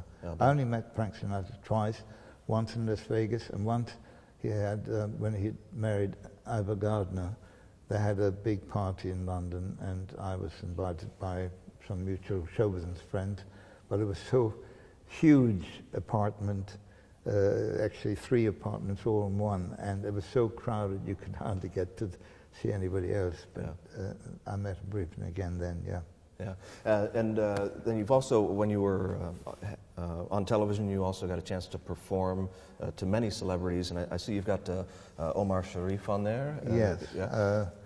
I had a television series much, much later, that's 1985, and I was given the choice of any guests I wanted.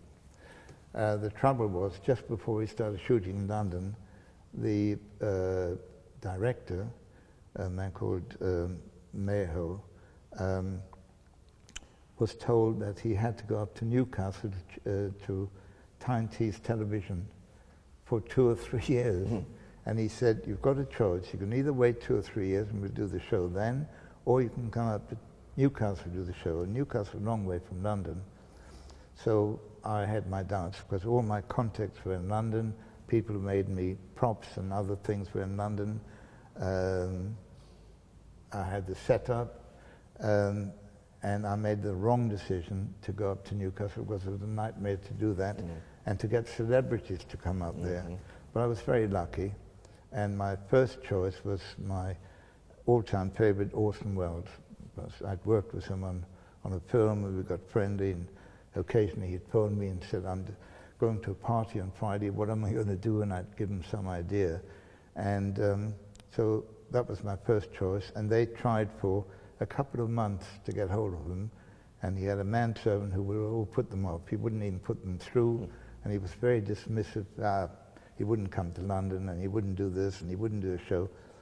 And then I left a message saying, quite abruptly, I said, could you tell Mr. Wells that David Berglas called from London? And the guy virtually hung up on me, but he must have given the message. Because the next thing, I'm up in Newcastle, we get a phone call asking for me. It said, Orson here, what do you want? I, nearly passed out, and we had the phones on a loudspeaker system, so everybody in the studios heard his voice, and they couldn't believe it. And I said, Orson, I'm doing a show which is all to do with the mind, and I'm sure you'd be fascinated with this, and I'd love you to be my guest. Is there any chance you can do it? And he said, when is it? And I said, it's in October. And I gave him a couple of dates, and he said, no, can't do it, which we were all expecting. He said, but I could do, and he gave me an alternative date, which was just unbelievable. And we had already booked Christopher Lee for that show, but luckily, or I shouldn't say that, unluckily, he was driving in Denmark, had a heart attack, and he was just getting over it, and when the producer asked him to change the dates, that he was very happy to have an extra 2 weeks. Yeah. So they booked Orson. Unfortunately, Orson died 3 weeks later, in October 1985.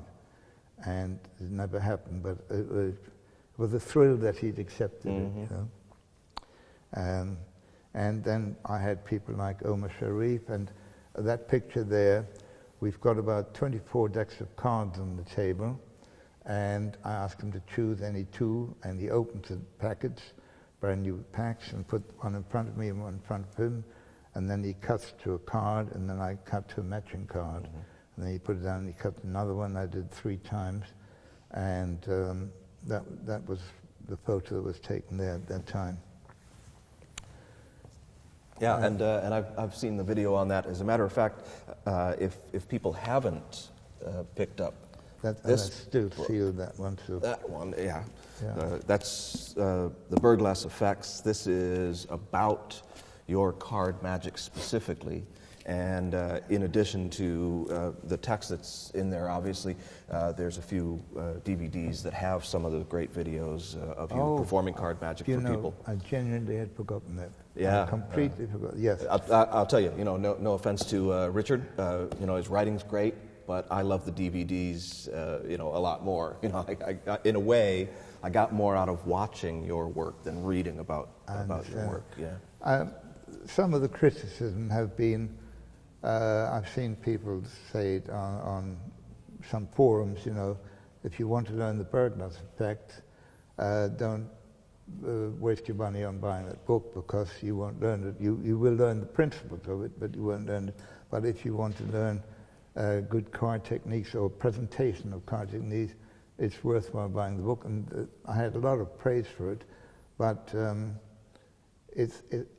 the Berglas effect is not describable in a book. Right.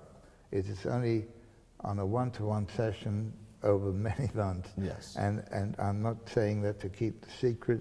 There's no one secret. It's all in the presentation. The difference between any card at any number, where a named card appears at a named number, which is so well known to magicians, and the Berglas effect is that apparently, and note that I say apparently, I never touch the cards.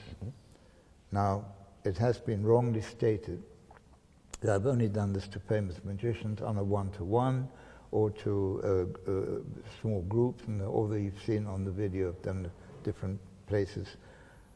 This was a staple part of my act on the variety theatres. And I used to get 2 volunteers up from the audience who could be suspect. And I would say to the first one, would you point to anyone in the audience? So he would point to somebody in the stalls, and I said, would you call out a card? And sometimes I get him to point to somebody else, calls out another card, or even a third card. I then give the second man a choice which one of the 3 we use, again, a convoluted way of getting to another person to call out a number. And then I'd say to the audience, you probably wonder why I get 2 volunteers up and then ask somebody in the audience to call out a count. Because what I'm going to show you will look so impossible that you will suspect these are my friends or related to me.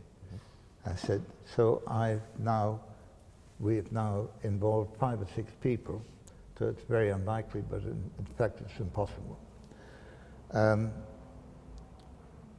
I would then ask which one of the 3 we should use, repeat the number, and get one of the volunteers to show his hand. Always say, show your hands empty, because if they suspect he might be palming something, and then very deliberately count the numbers to the number, and then the card appears here. And that is the Berglas effect, as opposed to any card, any number. Yeah, and there's also the other wrinkle of the top or bottom as well. Yes, I don't always do not that, always, but you know, when I have time, or when, sure. when my inclination takes me, I give them choice whether to count from top or bottom. There's a whole theory about that right. as well, Sure. but it's not something that I can whisper to you and say this is how it's done. I can always do it. I've never not done it. And I've shown it many times at magical societies and with knowledgeable magicians. And that is, I didn't call it the Berglas effect. That was in an Ed Marlowe book called On the Table, I think. Is it On the Table? It's by John Rechenbaumer. John named it the Berglas effect. At the table, yeah. Okay. That was John Rechenbaumer described it as a Berglas. In fact, the chapter is called the Berglas effect, and they came up with all kinds of things that you can use 52 decks or 26 decks, yeah. and, and it was never that. It can't be that. Yeah. But yeah, and you know, the Berglas effect has even more constraints than just what you mentioned, that you apparently don't ever touch the deck. And many times that is 100% true, that the deck is not touched. You know, it's also on view the whole time. It's not possible to switch it. There is no collusion nor preparation of any of the volunteers. They are truly volunteers. It's magic. Yep, this is what I'm saying, yeah. There's no force of a number or force of a card. And I kind of emphasize that because it's so intricate, as in what we've already talked about. And that's one of the reasons why I wanted to talk about so much, and so much about the intricacies that you put into an effect where somebody else would take a direct line to achieve the effect, but then it's so easy to figure it out. You figure out the one line for them, and you've got it. When it comes to your thinking, there are so many different directions and approaches and subtleties and necessities along the way that the audience is completely unaware of it. If they get even an inkling of one, they have no clue of the others. You know, that's what has made the Berglas effect stand the test of time, along with many of your other works. I believe that the reason why the Berglas effect is captured every magician's attention is because they think it's within their grasp. You know? And it is. And there you go. And that's what I was going to ask. Absolutely. No. Absolutely. But most magicians are impatient. And most magicians want to have that simple secret. And most important, even more important than the secrets, is the presentation. It's only the presentation that makes it. To be able to convince an audience that something has been in full view when possibly it hasn't. The principle of influencing somebody to say something within a range of numbers. When they feel they haven't been influenced. Yeah, absolutely. You use verbal misdirection and they forget about it. They can't even backtrack it. So it all sounds very mysterious, but I mean, the fact that I'm confident that I've always been able to do it, same as Magician's Choice, which looks impossible even to magicians,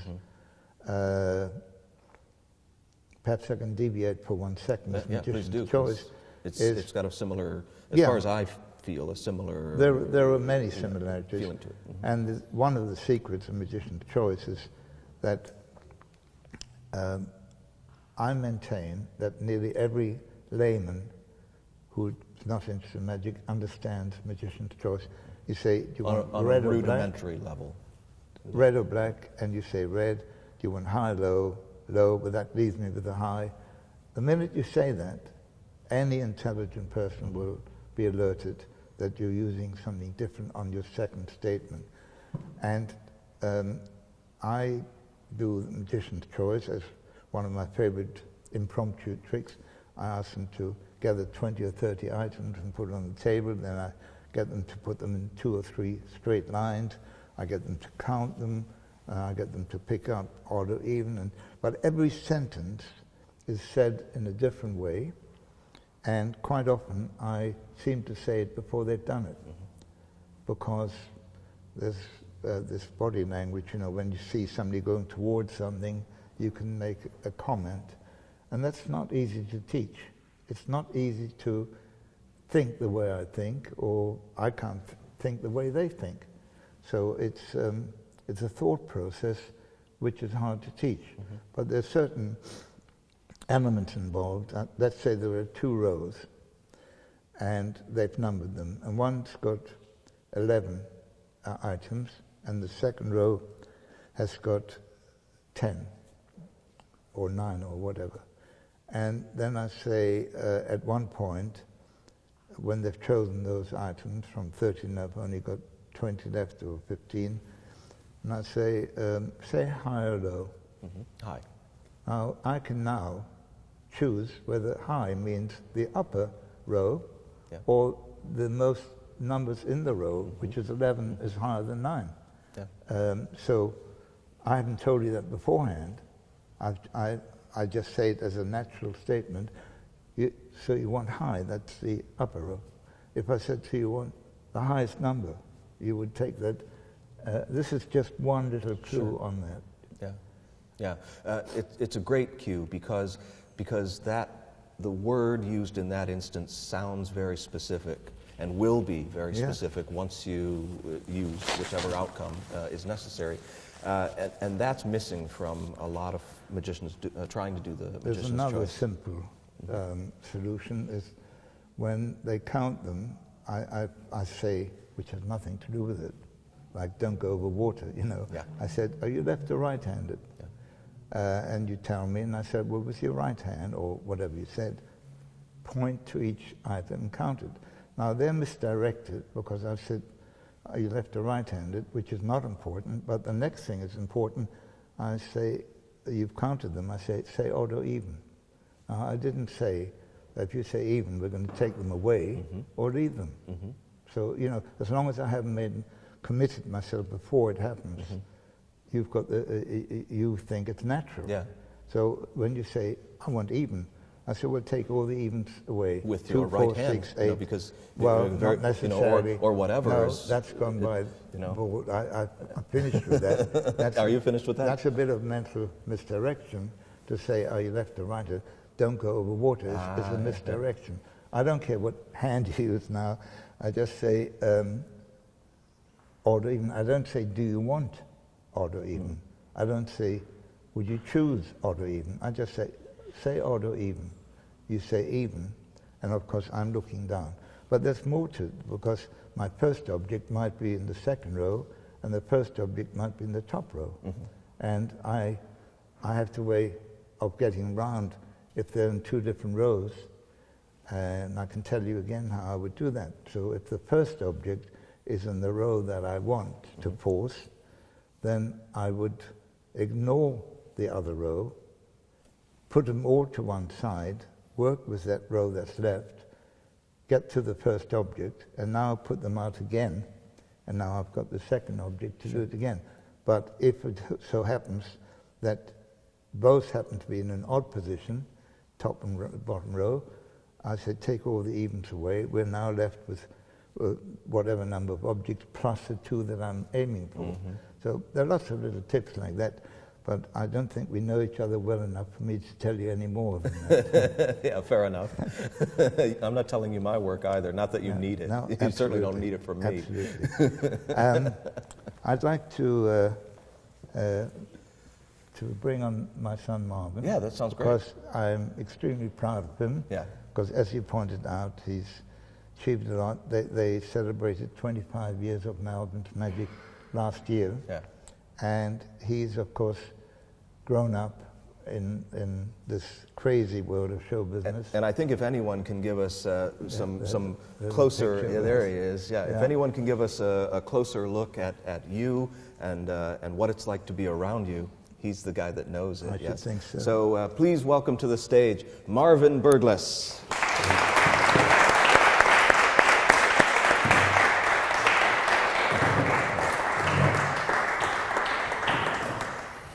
How are you? Yeah, very well. Good, good. All right. Doesn't he look like me when I used to be young? Yeah. Not there. Now, people have often said they've seen pictures of me young, thought it was Marvin. That was 30 years ago. Yeah. Yeah. It's quite unusual to have, listening to that, I'm learning some great stuff here, you know. I didn't know any of that. No, it's not true actually. Not true actually, but it's not many people who can say they've got a real life magic James Bond for a dad, is it? Yeah. You know? So you've lived with a real life magic genius as your father. Yep, you know? Apparently so. Yeah. No, it's home was very different from work. Right.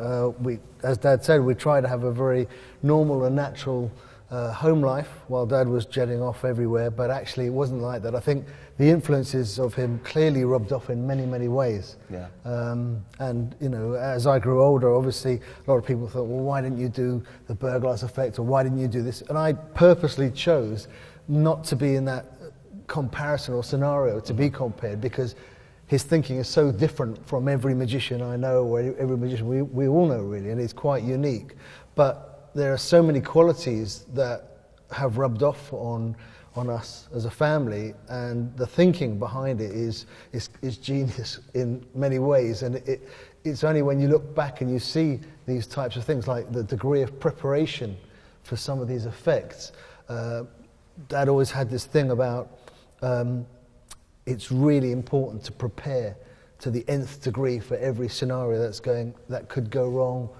And if something did go wrong, Dad was the coolest guy on the stage. You know, we'd be backstage like our stomachs would go like this. You know, out of this one, exactly. But he does. But you know, if it was something that went wrong naturally, or because of an audience member, whatever, no problem. That was in his remit to understand that and to perform and get around it and be like a swan and really, you know, like that underneath, but very calm. Whereas if it was no forgiving if it was through lack of preparation. And I think the same helped me in my business acumen. You know, we built up businesses and based similarly on what is the goal we want to achieve, the vision, let's think differently from everybody else, do something totally different, and put a bit of flair and showmanship into it. So all these things rubbed off in many ways. Yeah, absolutely. What I'm curious about, though, is, you know, home life was certainly different, but when did you start to realize that your father was, you know, was a celebrity? How did that come about? Well, obviously we got a bit of attention at school, and I can recall 2 or 3 incidences in particular.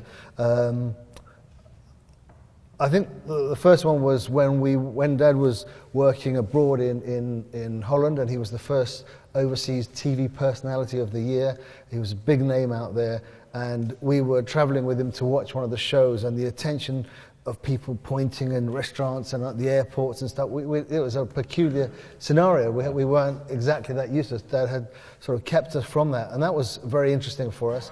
I think the second one was when he was just going off to a show, and there was a certain way we had to sort of behave at home. It was a tense situation to get him, because Dad was, you know, a one-man band. It wasn't like he had a huge team working with him. His ideas were very much his own, and his preparation and everything was very much exactly as he wanted. It had to be done almost like a military operation for us to wave him off, and they go, and then okay. the family can relax. Yes, exactly. Because I imagine that much preparation takes tense. an enormous amount of focus. Exactly. Yeah. But can you imagine when he says, I'm just off to do a show. Oh, where's the show? I'm opening for the Rolling Stones. Yeah. Can you imagine that as a kid, you know, so your dad's opening for the Rolling Stones? I mean, that was... I think you were more excited when I said I was working with Pan's People. Yeah, Pan's People, well, this was this dance troupe on this pop show that we used to watch every week. Yeah, and that was great that we used to watch them. But the Stone scenario was amazing because I think Mick Jagger had seen Dad on a TV program before where he was doing his table levitation with a very well-known comedian of the day, a guy called Dave Allen, who was actually, the finale of it was actually Dave was balanced on the table as Dad was doing the spinning round and round. And Can I just explain that? It was a mixture of a chat show and various stunts that Dave would take place in. And he asked me during a chat, what heavy table, what sort of weight of a table can you do with? I said, there's no restriction, nothing to do with weight. And I said, how much do you weigh? And he said, 15 stone. I said, well, get on the table. And I used to draw a chalk cross and a circle. So I think 15 stone is 300 pounds, right? About, yeah, anyway. Yeah, around about. It was quite heavy. Yeah. And he, in old money. Yeah. He lay on the table as a doubting Thomas, you know, he didn't believe what I was going to do. And instead of drawing the cross with a circle around it on the table, I drew it on his waistcoat in chalk. Yeah. And I knew what I was going to do, but he didn't. And I had arranged for an overhead camera. And then I got people around the table. And when he came up and started spinning, he was shouting, let me down. There was a great overhead shot of him lying there, spread eagled, going around the table, you know. That's yeah. And also, just coming back to the Stones story, I mean, the reason that the Rolling Stones, and Mick Jagger in particular, wanted Dad to do this because every band that was opening for them was pretty much getting booed off. We want the Stones, we want the Stones. They don't want to hear any music. So when this, you know, character comes out doing some crazy things with the Volunteers, it got their attention big time, and it made quite a reputation. So that was great. Yeah. So when did you develop an interest in magic? Because you didn't really lead your children into magic. No, I made a very strong point of discouraging from even considering show business. As much as I love magic in every possible way, it's show business, and show business is a very hard career.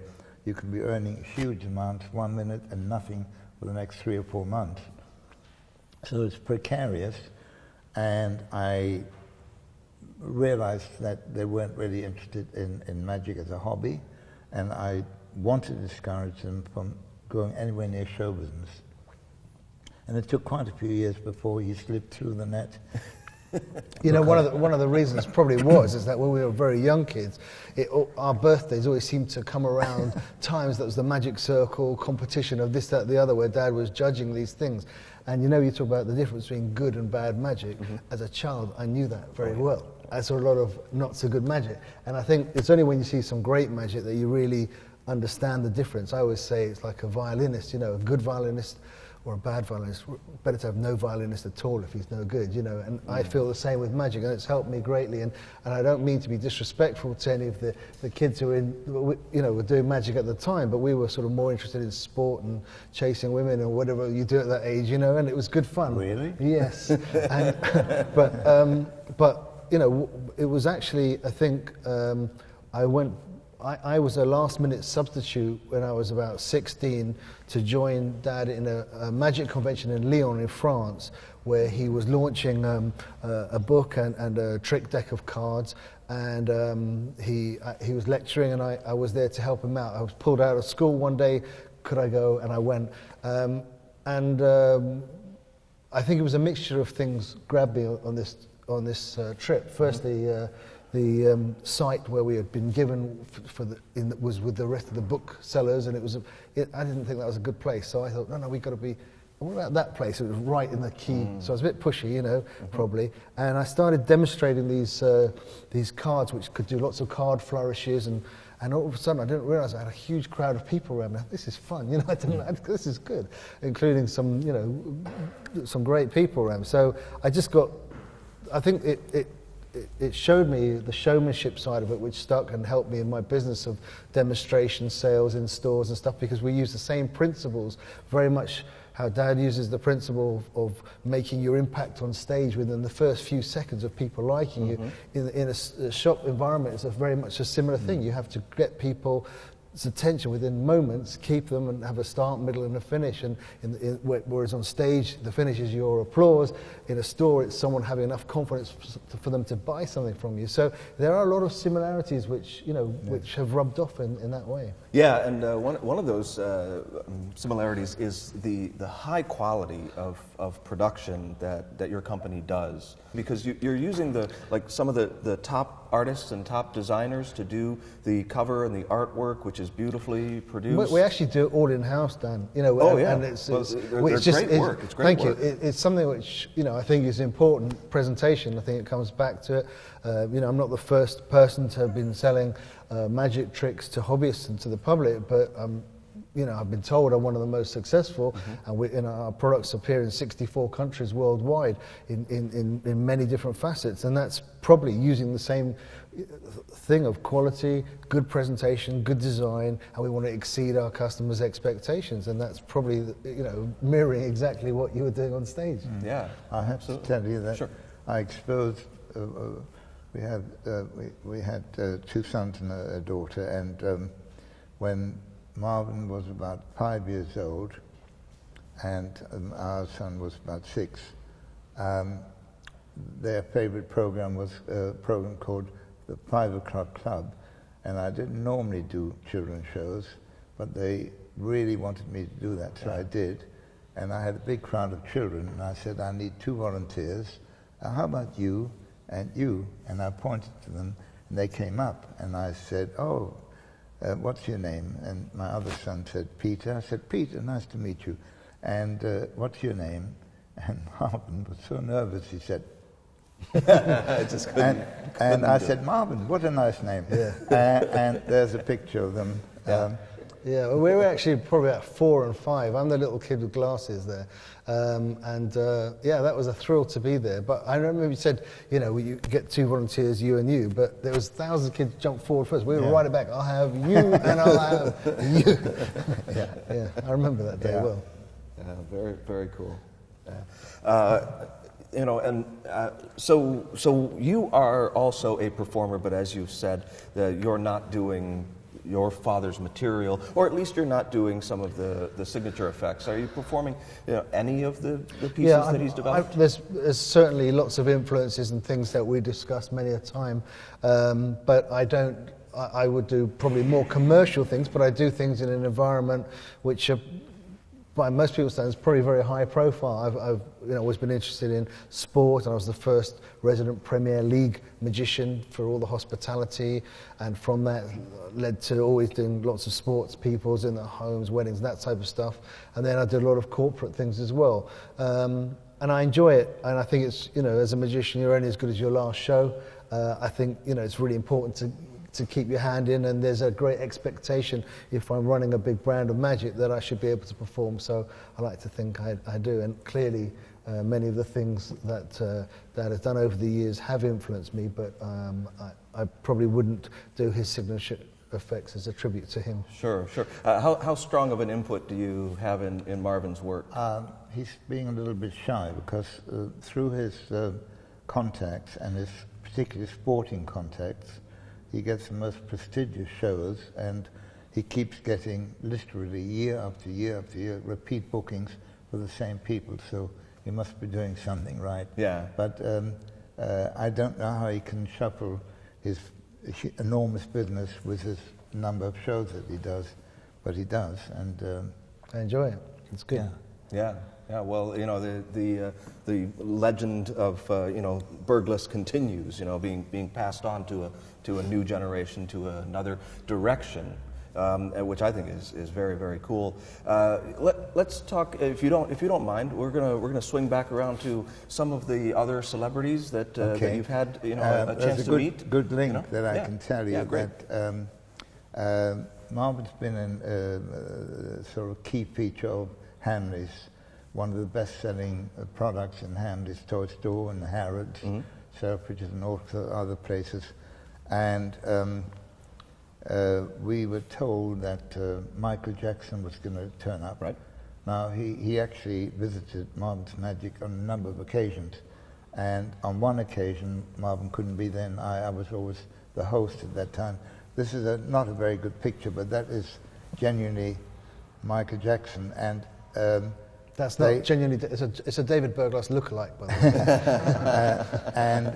and the interesting part is Hamley's toy store thought it was important enough that they would close the store down and put the shutters down, and he would come in through the back entrance, and his first move was to come to Marvin's Magic because he loved magic. Wow. And he knew every product and bought every product. Yeah.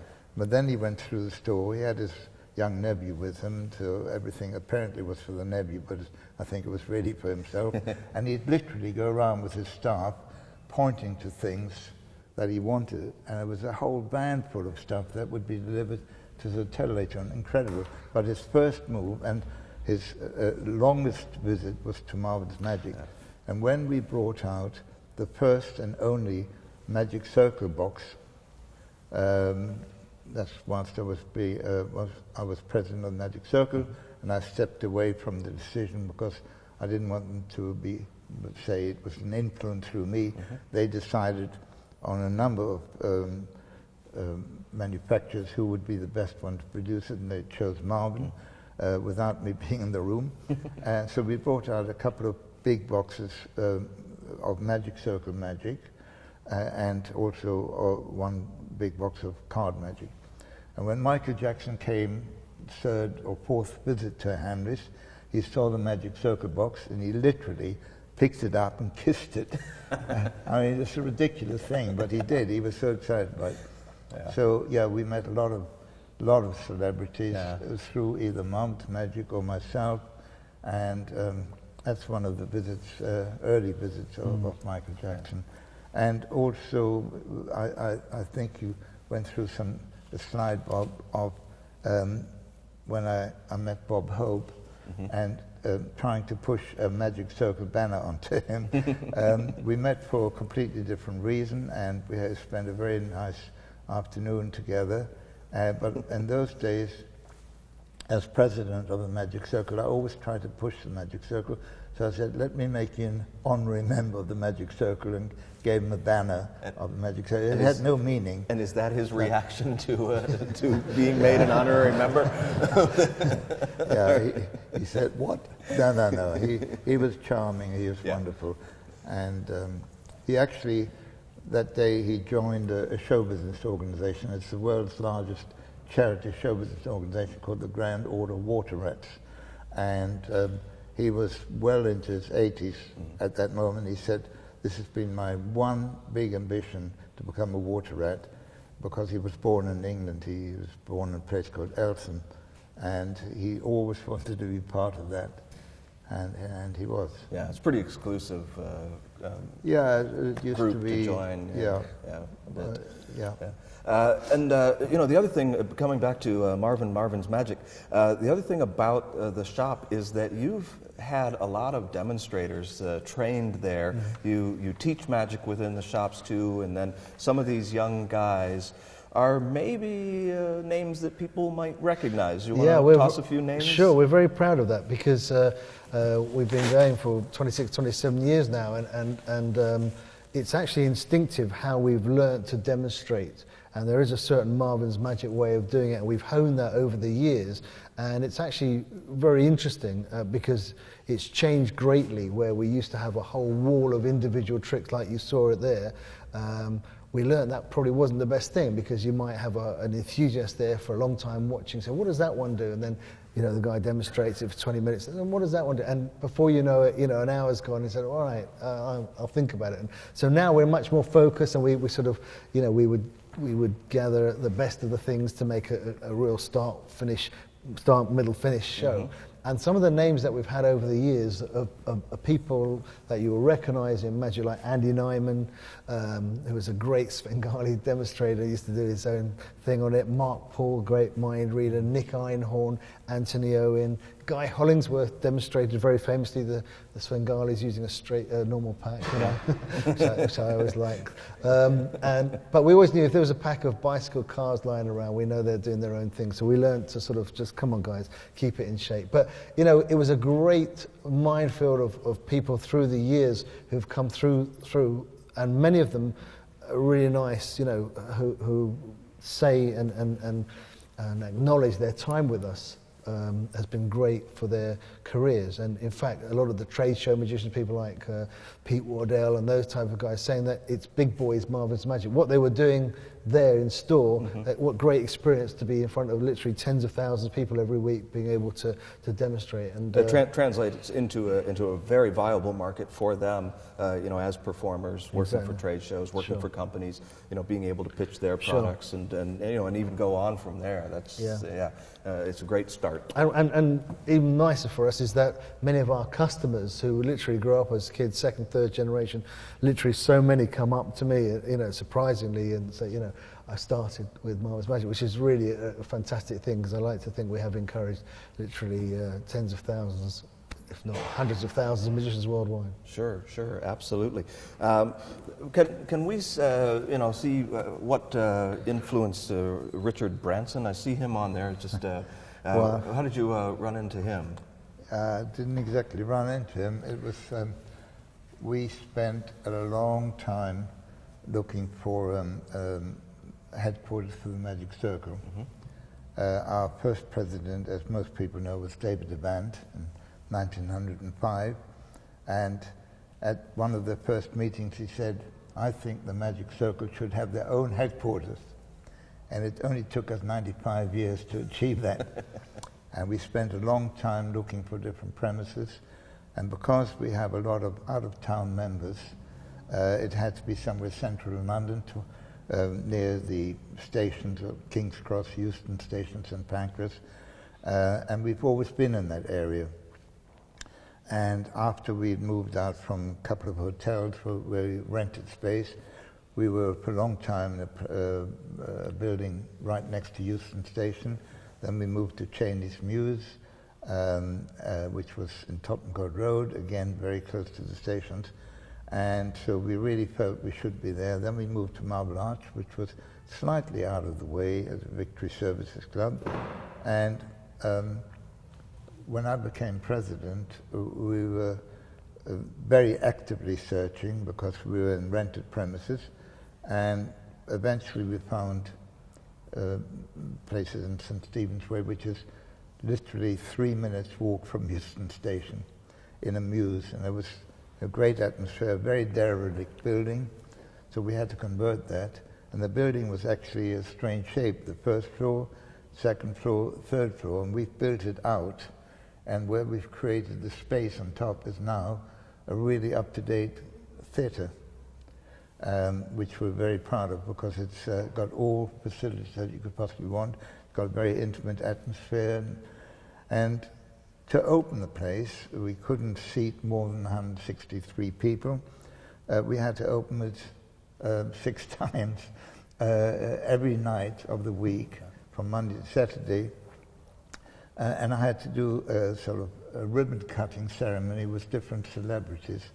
And I particularly wanted Sir Richard Branson, because I'd heard that he was vaguely interested in magic, but somebody had taught him how to take a watch. It wasn't me, but somebody had taught him how to remove somebody's watch.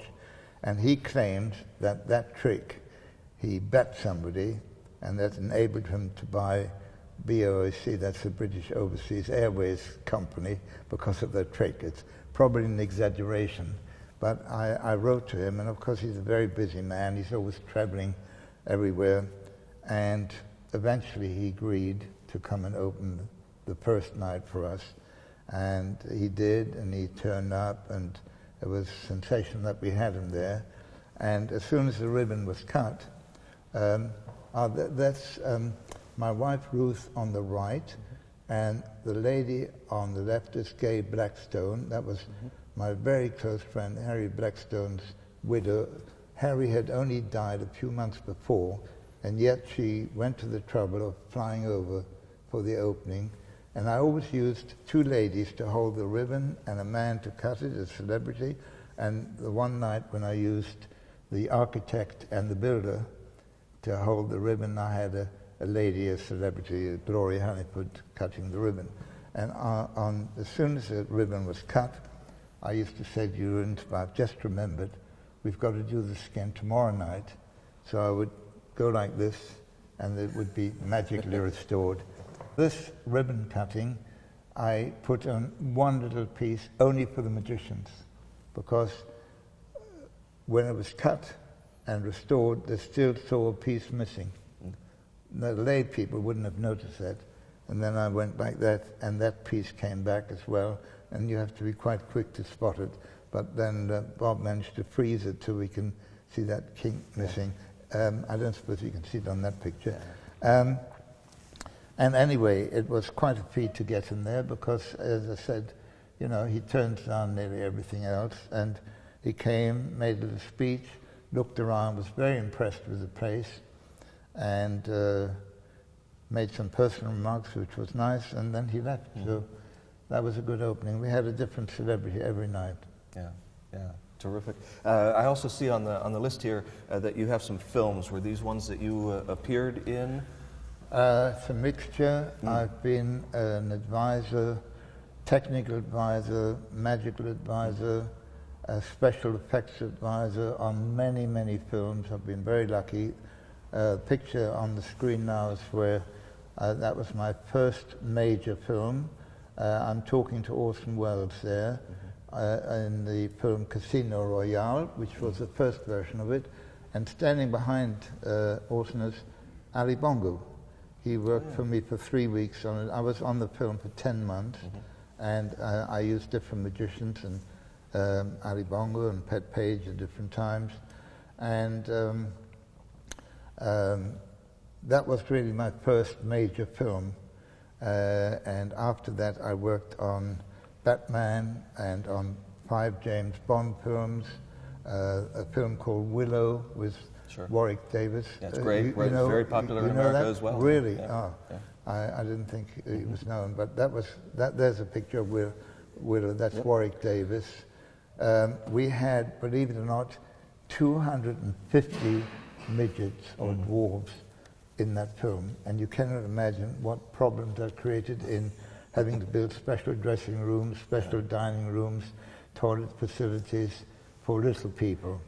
There's kind of an obscure movie that some people may not have seen called Under the Rainbow that deals with the issues that they had on Wizard of Oz, which would be similar to that. Yeah, it was fascinating. And that was one of his first films. He was only about 17 or 18 at the time, and he starred in it, and he had to be a magician. And he had to be a real magician using tricks, but then later on it was fantasy.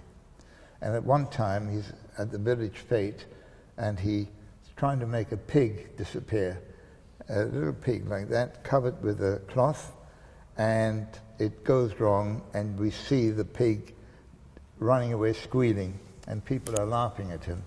But during the fantasy, there's a wicked witch in a tower with rain coming in, and she's captured a baby, and the baby's lying in a trough, and then magically a dagger appears in her hand, which I was quite proud of, because it was a cigarette catcher, a clip with a long dagger behind it. As she went like that, it just appeared. They didn't want to do film trickery, so it was real. There's a picture. In those days, it was better to do what was called a practical effect. Yeah, as opposed whenever to possible. It still is. Yeah, I think so. And so this is dagger piercing. She's just about to stab him, and Willow then does the same movements that he did with the pig, and banishes the pig. And there's a director telling me what he wants. He said, I want him to throw the cloth away, and he's asked me how we can do that, and that is Ron Howard, who became famous through Happy Days. And he became a very, very successful film director, directed many famous films. And he was a great man to work with because he was very creative. So I'm saying, yeah, of course we can do that. I always say, of course.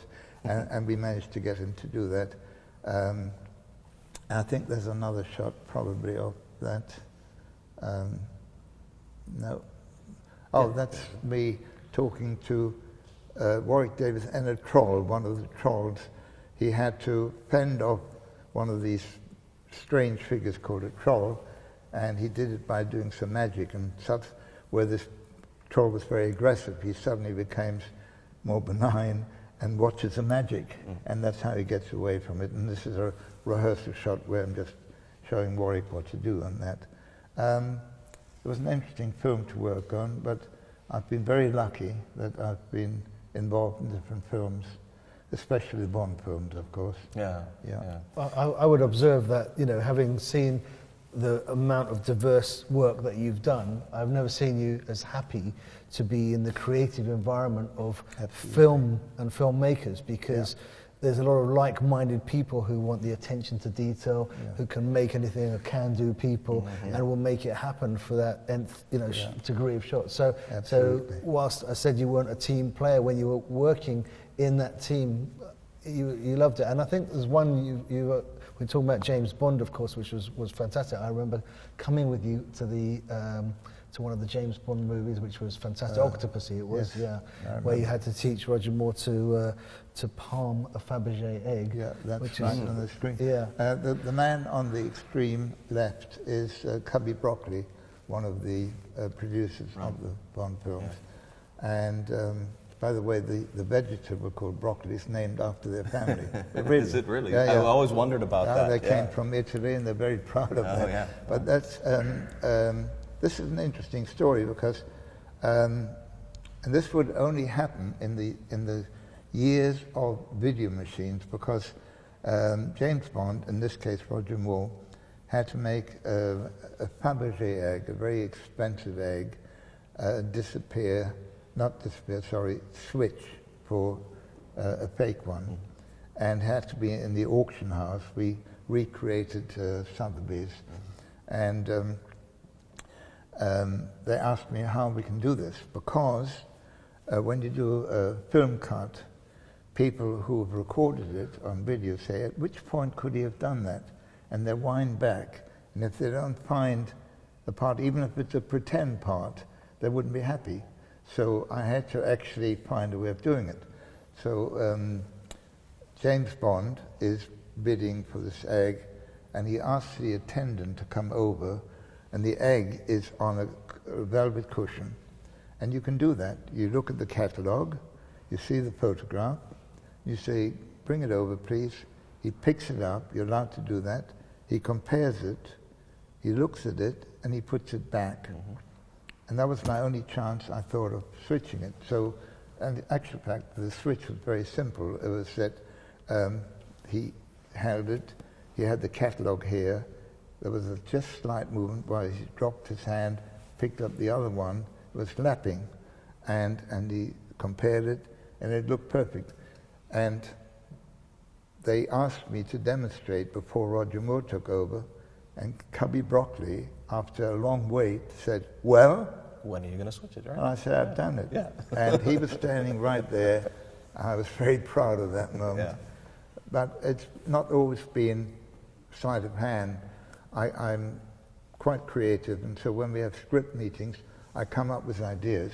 For instance, in Octopussy, there's an opening sequence where a beautiful girl is driving James Bond in an open car, towing a horse box. And they're being chased by the South American Army and Air Force. All the tanks and all the planes are chasing them. And suddenly you see James Bond clamber out of the car, along the bridge that's holding it, into the horse box, and you see the back of the horse sticking out, and he climbs inside. The next minute you see that it's a fake horse which comes up, only the bottom part, and from a ramp wheels a little aeroplane with its wings folded, and the wings open up, He's sitting in the pilot seat, and he flies off, being chased by the other planes. There's an Air Force base with a big hangar, and the doors of the hangar just closing.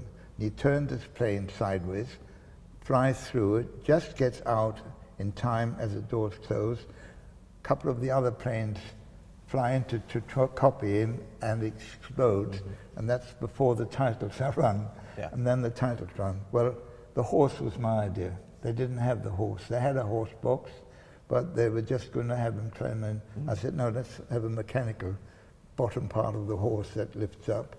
And recently I went to the James Bond exhibition, which is running in Covent Garden, and they've got the plane there, and they've got the horse box, and a couple of other things I was involved in, and it's interesting to see. Yeah. But so I come up with ideas, and during the script meeting, said, well, that's a good idea, and then they put that into film.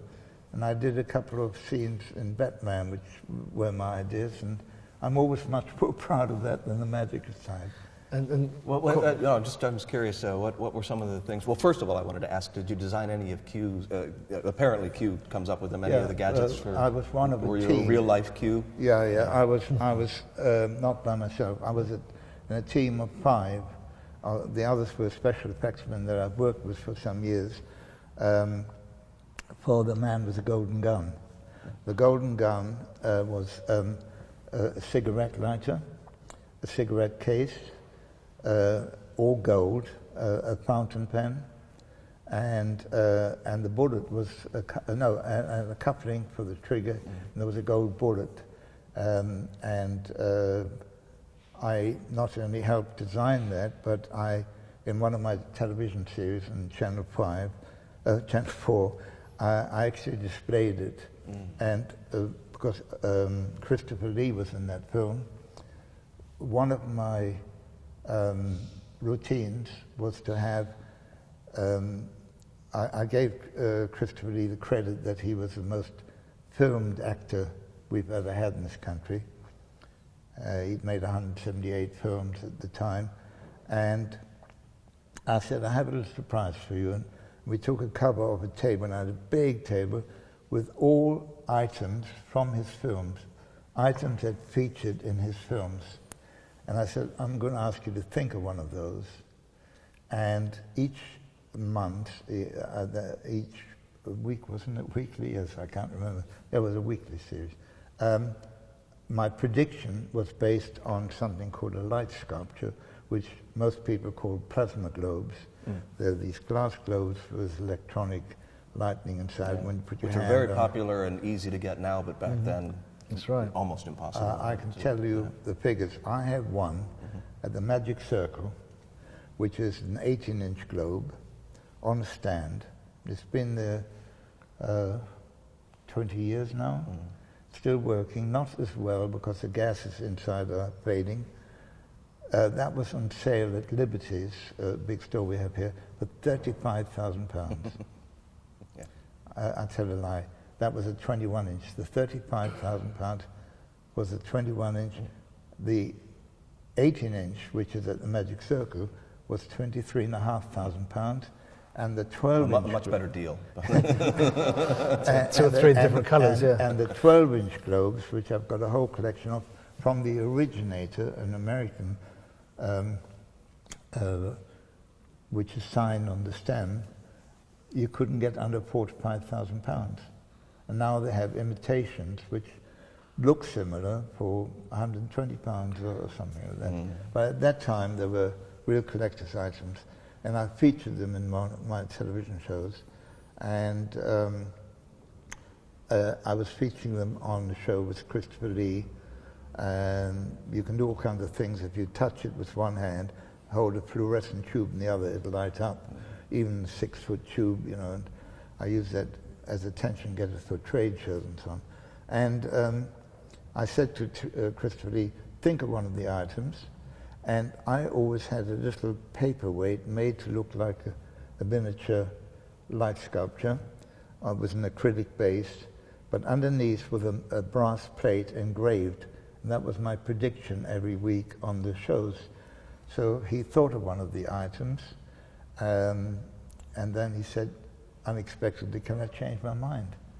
And he changed his mind to what he called the quizzing glass, so it's like a magnifying glass. And then when they unwrapped their present in a little gift wrap, there was this miniature light sculpture. When they turned it over, I said, thanks to Christopher Lee for appearing in my show, and thank you for changing your mind to the quizzing glass. And that's inscribed on a brass plate, properly inscribed. Right.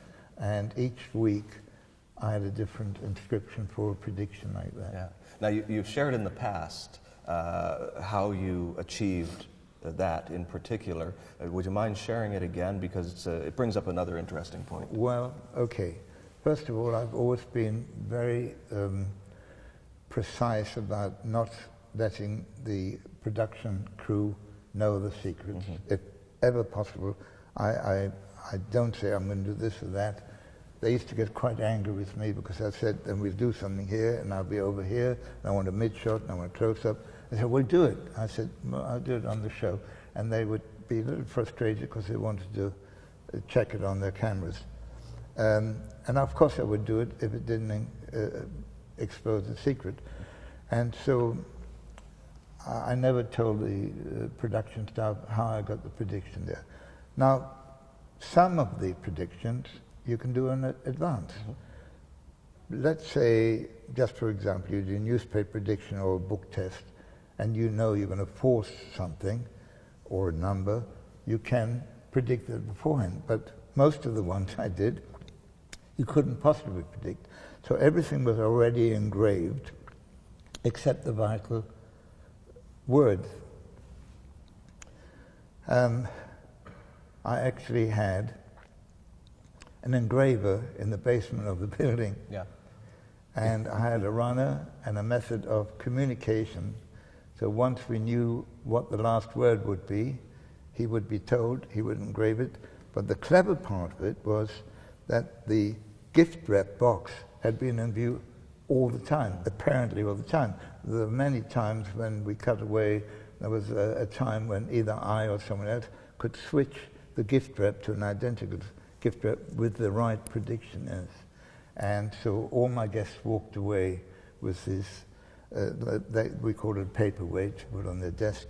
And at the end of the show, the producer actually presented me with one, thanks for a wonderful series, and so on, this inscribed exactly the same way. Yeah. So it's in my display cabinet. But that's one of the ways I was doing that. But I know for sure that the production staff never found out that we had this engraver on a couple of occasions in the basement. Yeah, and they probably would have been a little, what we call gun shy to take that as the method. You know, thinking, are you going to be able to get it done in time and in the right place? They probably would have hated the idea. I would never have told them. And also, out of the 7 shows I did, I think it was only 3 times where he actually used the engraver. The other times I was able, for instance, one of my magician's choices, I had a drinks trolley with 2 shelves and numerous bottles, and one of the celebrities, a man called Max Bygrave, came on and chose about 7 or 8 bottles from the trolley. I said, you have a free choice, and he put them in front, and then he finally chose one, and I predicted that was magician's choice, my style. Of magician's choice, but it looked very convincing, you know. Yeah, absolutely. Do you still feel that for anybody that's in modern production, you know, on television, that they ought to hold back the methods if at all possible? Obviously, if you're really steeped into magic, our first principle has always been not to expose secrets, to hand them down from magician to magician, generation to generation. Obviously, I don't like it if it's exposed, if it appears on YouTube, and you can check 5 minutes after you've seen an illusion, you can see how it was done, or how they did it. It all comes back to a presentation. If you do a slightly different presentation, and we've done many, many times, we've presented things which had been exposed, and we just presented in such a way that they couldn't relate to it. And I did this in my early days in the 50s. We had the Daily Express newspaper exposed sewing in half with two women, with diagrams and everything. I was appearing in a restaurant club called The Celebrity, and I went to Devonport. I had a long relationship with Devonport where I used to borrow illusions for one show, get them painted up, repaired, refreshed, do it, and then give it back to them. They had a brand new prop to sell. They had a vault under a church in Holborn where they stored the things, and quite often they didn't know which belonged to what, and I went along and tried to work it out. It was a good relationship. They charged me nothing, and they were able to sell these as new props. So I borrowed the normal sewing in half illusion with two women. I then had a showgirl. I said, I'm sure many of you read in the papers how this famous illusion's done, and they all nodded. I said, well, that's only in the papers. Actually, we don't need two women, and to make sure that we don't, would you please sign her arm with in a lipstick? And they put their name on her arm, and they put some sign, some symbol or sign on her toes, on her foot, right, on her ankle actually. And then she got in the box, and you saw the feet and you saw the head. We did the sewing in half, and out she separated the boxes. Out she came and showed once again. And they checked the ankle whilst she was in the box. So the only difference in the trick was how did I make them put the right design on her ankle. Yeah. That was the only difference. Right. But people went out and talked about it and said, well, that wasn't the right method in the Daily Express. Yeah, that's great. On your list there you have generations. What are we talking about there? Well, it's a family thing. That we now have 3 generations. That's Marvin and myself and my grandson. Marvin has twin boys, Jack and Matt. And Jack, like any other boy, is not particularly into magic, but Matt is. And he's a very unique character because he doesn't do normal magic. He invents his own tricks and comes with his own things. He's got a few things on YouTube, and he designed things, and it's quite amazing. I haven't taught him anything. He won't let me teach him anything either. You know, he's a natural thinker. No pressure. No. Third generation. No, that hasn't come into it. He's not impressed by me at all or my things. He does his own thing, and he's fanning a deck of cards there, and it's just, I thought we'd put that in to show that there are 3 generations rather than no more. And well, at this point, but another, building of another continuing legacy of a family of magic, coming from the UK, because that's happened a few different times, which is great. It's great. It's happening again. Fantastic to have that legacy. That's great. Let's take this opportunity to thank Marvin for joining us up here on stage. Thank you so much. Nice hanging out with you. Thanks.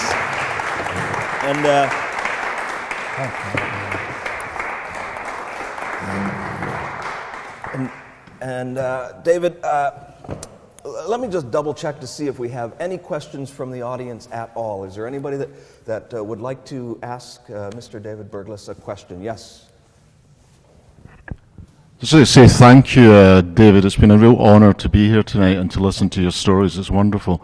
I wonder if you'd be willing to speak a little about your relationship with Uri Geller, because I believe you started as enemies and ended up very much as friends. Would that be true? Absolutely. I don't know whether they heard the question. Absolutely. We've got him on the microphone, so everybody would. I'm curious about this as well. Yeah, it's an interesting story because somebody telephoned me in 1973 and said, I think you'd be interested in a guy that's appeared in New York at a party. He was doing some very strange stuff, not exactly mentalism, and I'm sure you'd be interested. And he's from Israel, and none of us have heard of him, and he's causing a bit of a sensation, and he's coming over to England. And he told me more or less what he did, and he told me who was at the party, which was, I'm trying to think of his name now, a man who wrote Supernature. I'm sure somebody will remember. What was the name of the book? Was it a book? Supernature. Supernature. It's a well-known scientific big book like that. The name will come to me in a minute. You have to excuse, I'm a bit older than you.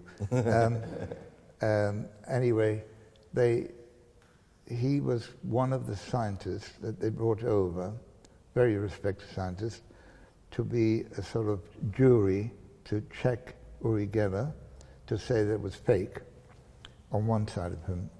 On the other side of him, he had a man called Taylor, John Taylor, who was a mathematician at King's College in London and had just written a book on black holes.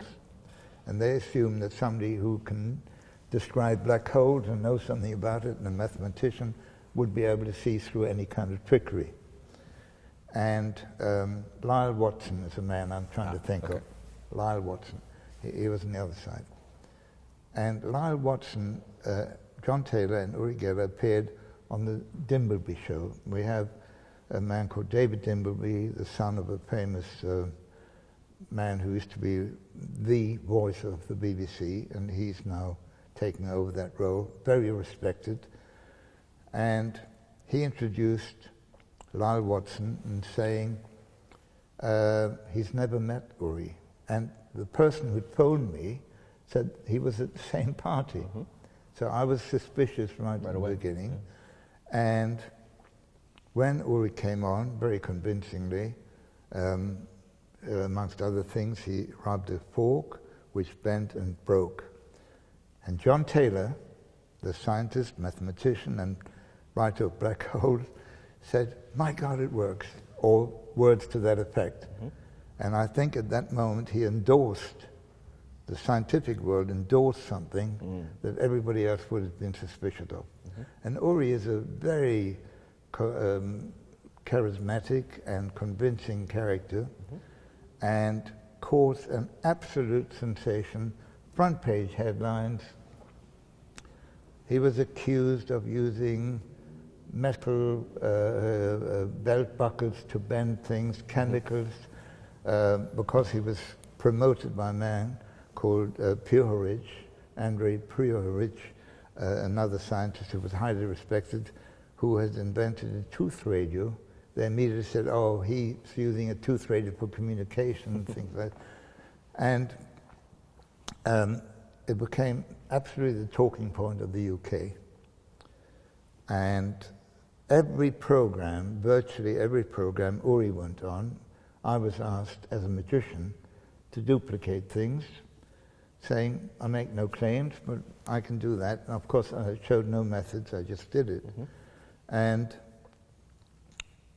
the press played us up as if we were rivals. Mm-hmm. They thought I was another Randy. I mean, Randy, by the way, had never heard of Uri at that time. He came over and asked me about Uri's activities, and we both were invited to the Daily Express office to watch Uri on television, and then both of us were asked to do something. And the same with Robert Harbin. He and I went, and in the taxi he asked me, are you going to do something? I said, yes, I'm prepared. He said, well, I think I am too. And when he saw me do something, he didn't do it. But it became, again, a very big feature in the newspaper saying, anything Uri can do, we can do. But at that time, the press played up as I was the evil magician who was going to expose them. And I never ever said that, because I've never said that about any psychic. I said I would love to see something, and I offered quite large monetary rewards to see something. I've never challenged anyone. Mm-hmm. I said, I can duplicate anything you can do, but I have my ways of doing it, and which are probably not the same as yours, but I've never said somebody's a fake, unless we actually see some fakery happening. Mm-hmm. And so I happened to be in a hotel the day Uri gave a television show at lunchtime, and Marvin's brother, our late son Peter,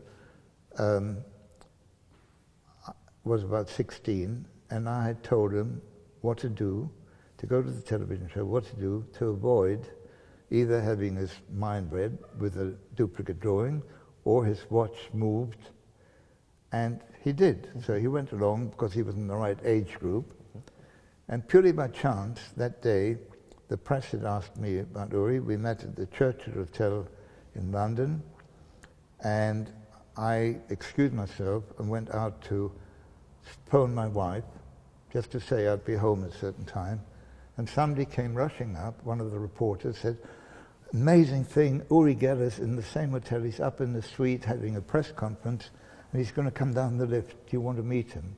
And I said, "Of course."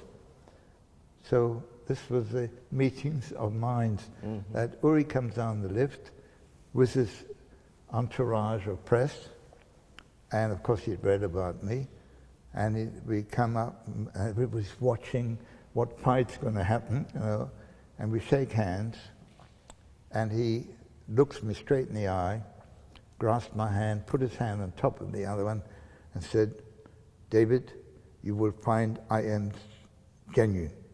I don't use belt buckles, chemicals, tooth radius," and he went through about 10 or 11 different things that they'd written about him, and then he sort of wafted off in his way with the entourage, and so all the press around me waiting for me to say, and I said, "Belt buckles, chemicals, tooth radio, etc., etc."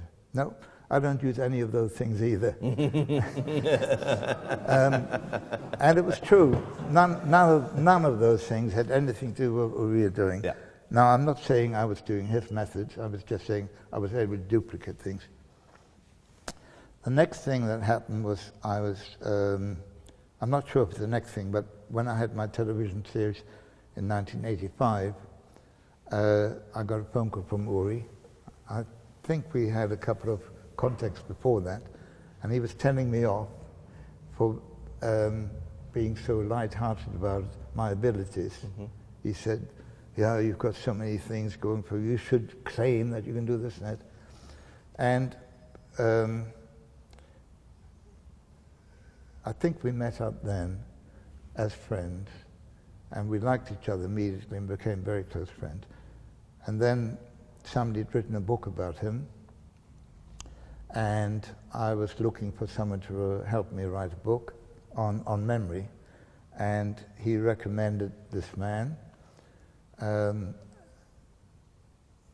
man had heard me on a late night phone-in program, and then we got together and we wrote a book on memory called The Question of Memory, and this man knew nothing about it, but it was his job to research where memory stood today with different people. And Uri and I don't remember exactly how many times or where we got together, and then he started coming to our social events, to my children's weddings, to his parties at his house, and then I invited him to some of the Water Rats functions, and we just became good friends. He's never asked me to show him one trick ever, and he's never demonstrated anything to me, but at our social gatherings, my guests come rushing up to him. "Did you see Uri? He's just bent a spoon, he's done that," including well-known people like Barry Richardson, Professor Barry Richardson, that I'm sure you've heard of. Sure, of course. At one of our parties, he had met Uri, and Uri said, "Oh, you haven't seen me do anything." He said, "Would you like to see me bend a spoon?" There was a very, very strong, unbendable soup spoon, and Uri bent it for him, and he always has a Sharpie with him, signed his name on it, and gave it to him. It's one of his prized possessions. So everybody else around me has seen Uri do things. I haven't, but we've never felt that way, except one day when I was at his poolside. He had a swimming pool at a lovely, lovely ground by the river, and his son, who was now about 25 or in that area, he was about 12, And he said, "Oh, would you do something for us?" And I said, "Yes, would you like to?" And I don't know whether I asked for cards or other things. And as soon as I asked for something, Uri said, "I haven't made the lunch yet," because he prepares his own vegetarian lunches. So he rushed out of the kitchen, which I'm convinced was done on purpose. He didn't want to be in the situation, that's my theory, didn't want to be in the situation where he does something and his children say, "How did he do it?" And he wouldn't be able to help them, because Uri is not a magician. He was at one time, but on a very small scale, on a shadow scale. And I was highly criticized because I gave him one of my awards. You know, that it's not me, it's a committee of people of the International Magic Convention. We have an annual award for outstanding contribution to magic. It's actually a foundation I've got called the Foundation for Promoting the Art of Magic. And it goes to somebody who's promoted magic in a big way. And it's gone to all kinds of people like Darren Brown, Juan Tamariz. Last year it was Lu Chen from Taiwan, you know, who had 1 billion viewers on his television shows. And Uri Geller was the first one. And he came along and enchanted the crowd with his talk, and was very open and very straightforward, and saying he's not a magician, but you know, he's obviously been able to hold this position for over 40 years now. And my first real contact with Uri Geller and magicians was, and I can't remember the year, but it was at an international Brotherhood of Magicians British Ring Convention in Brighton. And on the program it said, David Berglas will introduce a surprise guest.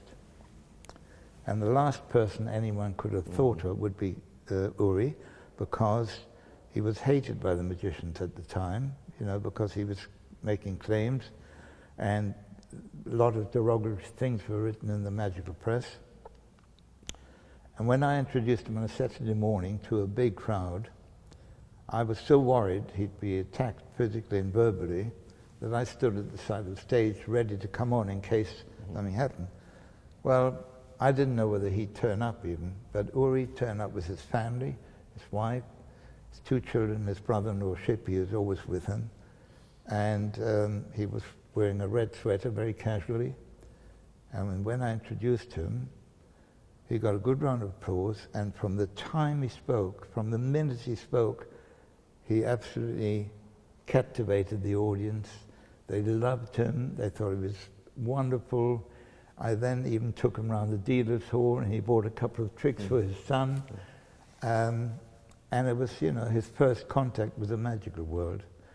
And of course, when he got the award, which is about 8 years ago now, it was highly criticized by Randy. How can you give an award to somebody like that? And 1 or 2 other magicians. But all the magicians who have met him, and he went to the Genie Convention in the States in Miami, they loved him, you know, whenever he talks. He's very open, and I don't know how he does it, and he doesn't know how I do things, and we don't care. We're good friends, and we're in contact quite a lot, and you know, whatever he does, he's done it well. He's never taken money under false pretenses. He's not hurt anybody. It's good luck to him. Yeah, and it sounds to me like you were never the rivals that you were made out to be. No, never, ever. That's, you know, that's a great story, and I hope one day to speak to him. I'm predicting that I may get the opportunity. Yeah, so, do we have any other questions? Yes, if we can get a microphone up here to the front. Hello, David. Hello. Could you please tell us what April in Portugal is to you? How important it is to you, the song April in Portugal? Oh, the importance. Okay, thank you. What this gentleman is asking is the importance of a tune called April in Portugal, which was my signature tune from the day I started until the day I finished. Okay. So just under 50 years. Yeah. It's not a very interesting story, but in 1949, I spent a year and a half in South Africa as a psychotherapist. That was my original profession, and using suggestibility and hypnosis mostly. And I went on a vacation to Portuguese East Africa, a place called Mozambique, and I happened to go into a nightclub where they had the most amazing band. It was something like 26 guitars of every shape and size you can think of, from a little ukulele to a great big bass guitar, and drums, about 6 different drummers with bongo drums and drum kits and small tom-toms and everything. And they played the most incredible music, which you thought was a whole orchestra, but it was only the guitars and drums. And one of the tunes they played was called Coimbra, which is a town in Portugal. And I went up to the band leader and I said, "Oh, this is a wonderful tune, and I'm from London, and perhaps I can take it back to London and get it published." I wasn't in show business. I just felt it was so great. And he was more than pleased because he'd written it. And he gave me the sheet music, and you know, he was very thrilled that somebody would say that to him. And I took it back, trying to get it published. There was no interest. And then a Frenchman, a year later, went to the same club, the same story, took it back to France, but they changed the middle 8 to the first 8. And that became da da da da da da da da da da da da da. That's the middle bit. But the opening is da da da da da da da da da da da da. That's April in Portugal. And called it Abril of Portugal in French. And then it became the Girls of Nazaré, which is another town in Portugal. And then it was translated into English and became April in Portugal. And by that time, I'd got into show business. And when I went to the Windmill Theatre, there was just a pianist playing, and I asked him to play April in Portugal. And that was played for me over the years by concert orchestras, by symphony orchestras, by jazz bands, any way you like, good and bad. But wherever I appeared, it was my opening and my closing. And people said, "Oh, we heard April in Portugal, and we knew it was you," came in rushing from the kitchen to watch you on television. But it's good to have a signature tune. It gives you an identity. And of course, I was a big advocate of using music in every atmosphere. And only 2 nights ago, I'm up all night, every night. That's been all my life. Nothing to do with show business. I've done that at night. At 4 or 5 in the morning, when I've done everything I've been wanting to do, I just look through some things on the internet. And one of the tunes I used was Whiter Shade of Pale from Procol Harum. And I looked it up, and there happened to be a concert by Procol Harum, but as they are now, so they're all grey-haired men. And the guy who sang it originally still has the same high-pitched voice. And they were in a beautiful park with a big marquee and a symphony orchestra behind them, and flutes and oboes, and by a lake. It just looked fantastic, and they played it. And of course, I only used the music version, not the vocal. And it was such a wonderful thing to hear that again. But I use that because it's very atmospheric for so-called mind-reading effects. When I want people to concentrate or want to create an atmosphere, I have that kind of music playing. And my music was always extremely well written and copied out and color highlighted with the cues in it. And people always compliment me on my music when I came to a band call, because I was a musician and played different instruments, so I could talk to the band in a sort of more knowledgeable way. And I learned a great lesson one day. I don't know whether you want to hear that. Yeah, sure, but, of course. Because it doesn't apply to most people these days. You know, they do close-up magic, and when do you use music? But if you're playing cabaret or a nightclub or a variety theatre, the music halls, you do need some music background. When we played these variety theatres, the musicians in the pit orchestra, you know, there's a pit where the orchestra sit, they were all part-time. There was a local postman and the butcher and some shopkeeper who worked in the daytime, and then the postman would keep his postman's trousers on because you didn't see them. They would have a dinner jacket on top. Most unlikely, and mostly they weren't very good. Yeah. And you'd give them the music and you'd cringe and say, well, that's all I get tonight. And they'd play, you know, okay, it worked, but it wasn't good. And there was a famous singer called Billy Daniels. Have you heard of him? You know the tune, that old Black Magic? Oh, yeah, sure. Well, he made that famous. He was a very famous American singer, and he came over and toured the variety halls. And with him, he had a well-known pianist who was famous in his own right called Benny Payne. Big, black American guy.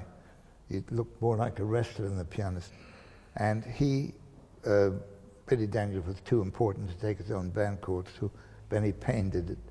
And he comes in the morning and dishes out the music and says, could you play this and this and that? And they're playing, and he said, good, so you can read music. He said, and now we're going to play it the way we want it.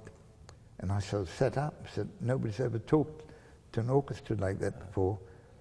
And he said, no, when you played it, can you go, yeah, put some feeling into it. And he talked to them like human beings, and they were flattered and played enormously well. I mean, I couldn't believe that the same orchestra could do that because they'd been coaxed.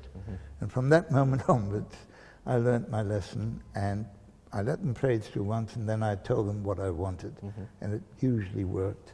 So music to me is a very important part of any atmosphere and an act. Yeah, I've found the same thing does apply, and that's why I wanted to hear the story and the lesson. The same thing applies to anybody in the theater in any aspect. That you know they may not be doing this full time, but they take their job seriously. They just may not have had the input to know how to do it the way an artist wants to see it. So yeah. I just want to finalize a question for you. That Louis DeMatteis, that you've, I'm sure, heard of, organized 3 conferences, which were Internet Conference, EMC, and I was very flattered. He asked me to open and close all of them, and one time he surprised me by bringing on some Portuguese musicians in their traditional cloaks and everything, and they played April in Portugal as a tribute to me. Yeah, I know, I've seen it, that's why I'm asking why it's so important to you. And Louis sent me a recording of all different bands and all different styles playing April in Portugal. And one of those I actually used, and he didn't know that. That was a monk's choir.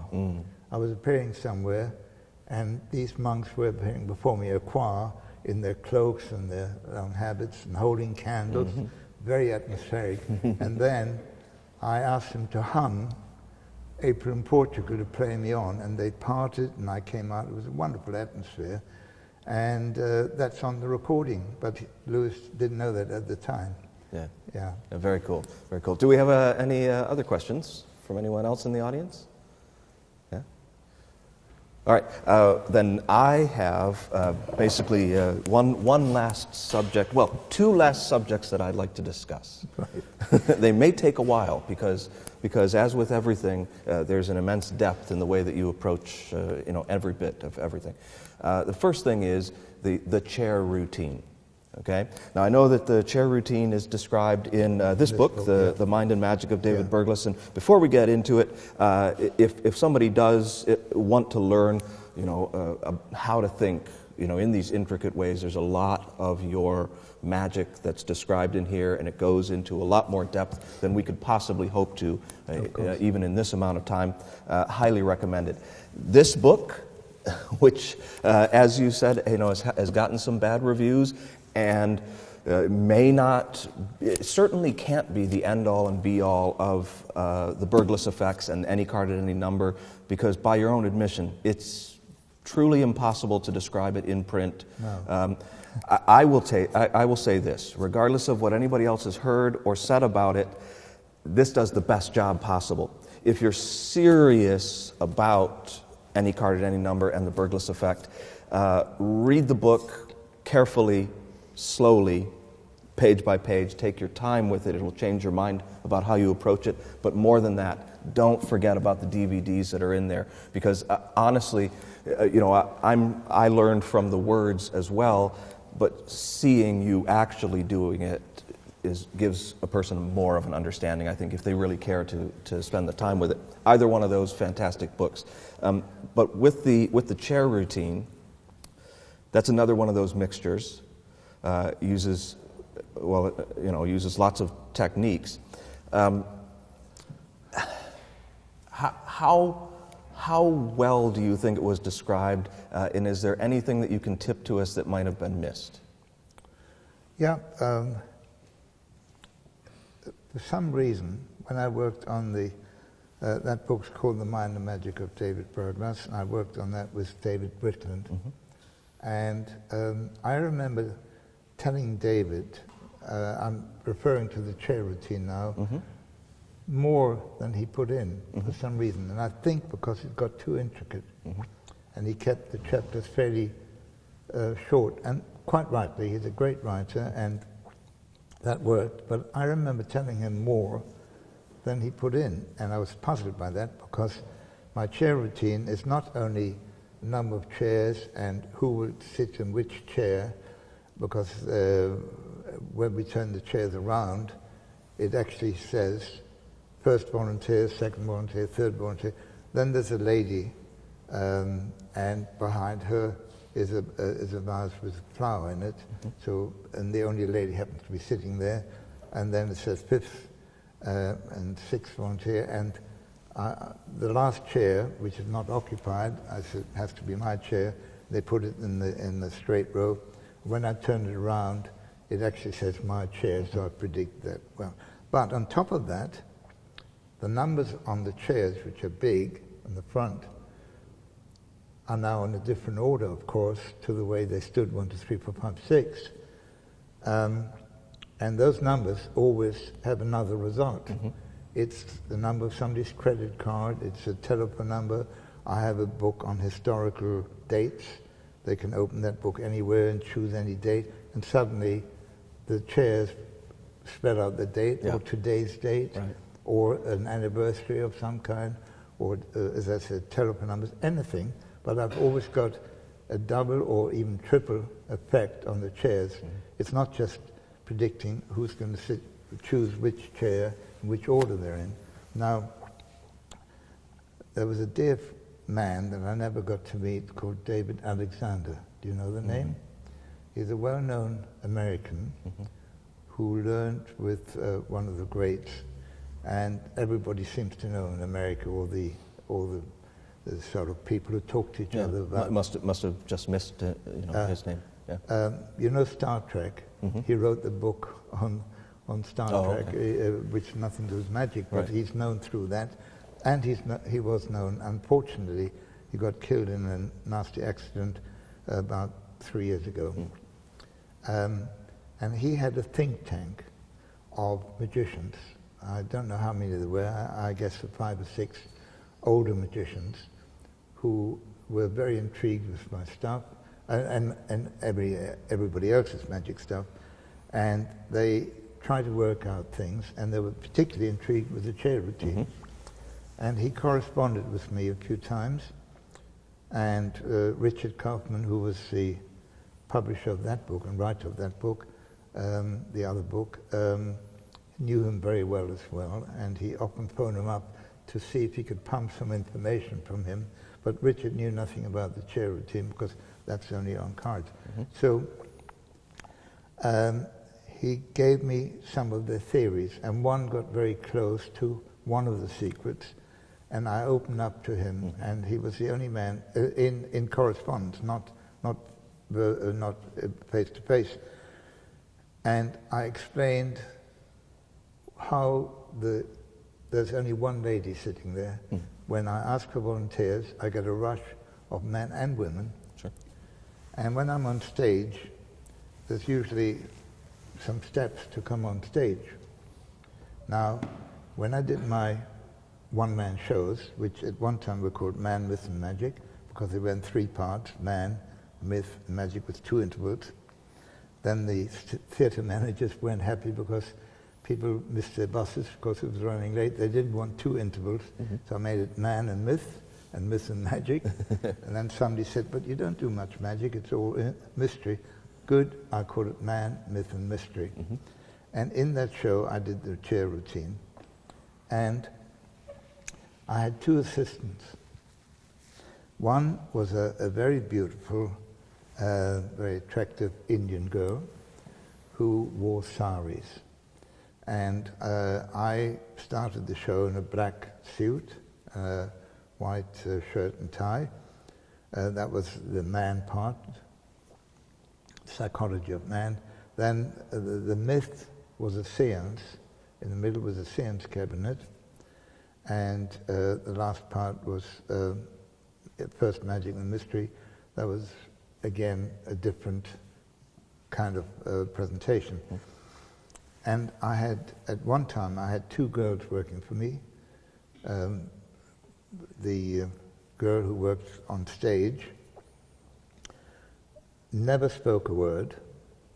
When I had something in her hand which had to be taken away, she drifted past me, it had gone. When I wanted something, it was there. She was very quiet. When the curtains opened, she was standing like this, lit specially. I've never had another assistant receive applause just for standing there. But it was such a nice visual, you know, in a golden light. And the other girl was the opposite. She was called Barbara, we called her Babs. And she was a very bubbly young girl with a very short skirt, running in and out to the audience if something had to be examined.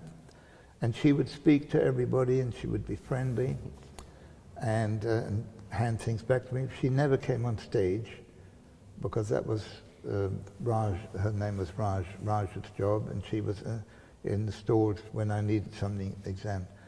And when I asked for volunteers for the chair routine, asked for ladies and gentlemen, we get a whole rush of people, and Babs has established herself, and she's now ushering them.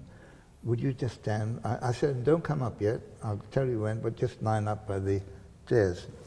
And somehow she would usher them, so we'd have 3 men, a lady, another 2 men, and then she said, oh, that'll be too many, thank you very much, and they'd go back. And nobody ever noticed that, because it was done whilst I was still performing and talking. There was no suspicious moment that had been restricted. Yeah.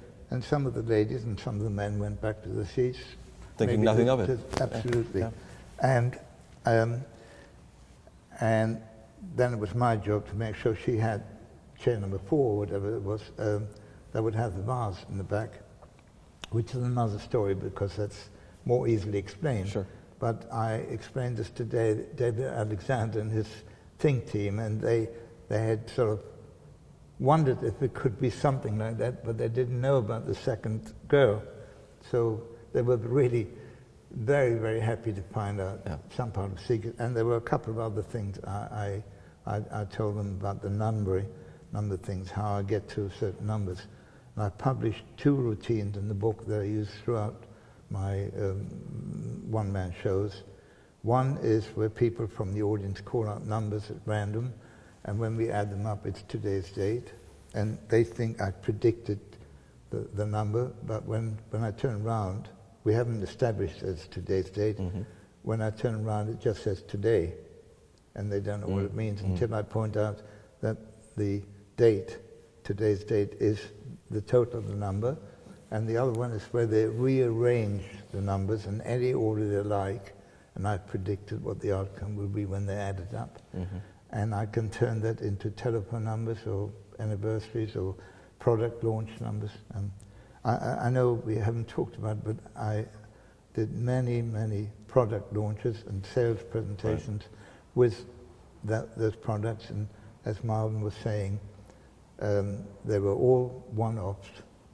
Sometimes we toured the country with the presentation, but they were all designed for each item, you know, for each product that was necessary.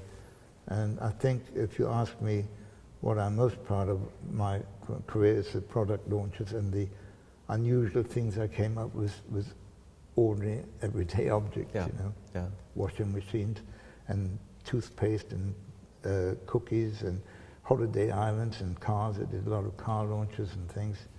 Yeah. Yeah, and again, as I'd said before, that gives us such a great insight into the way that you think, that whenever a magician admires one of your routines and wonders, you know, how is it done, this is the thing that you have to consider. No matter what method you come up with, it's definitely more intricate than that in your hands.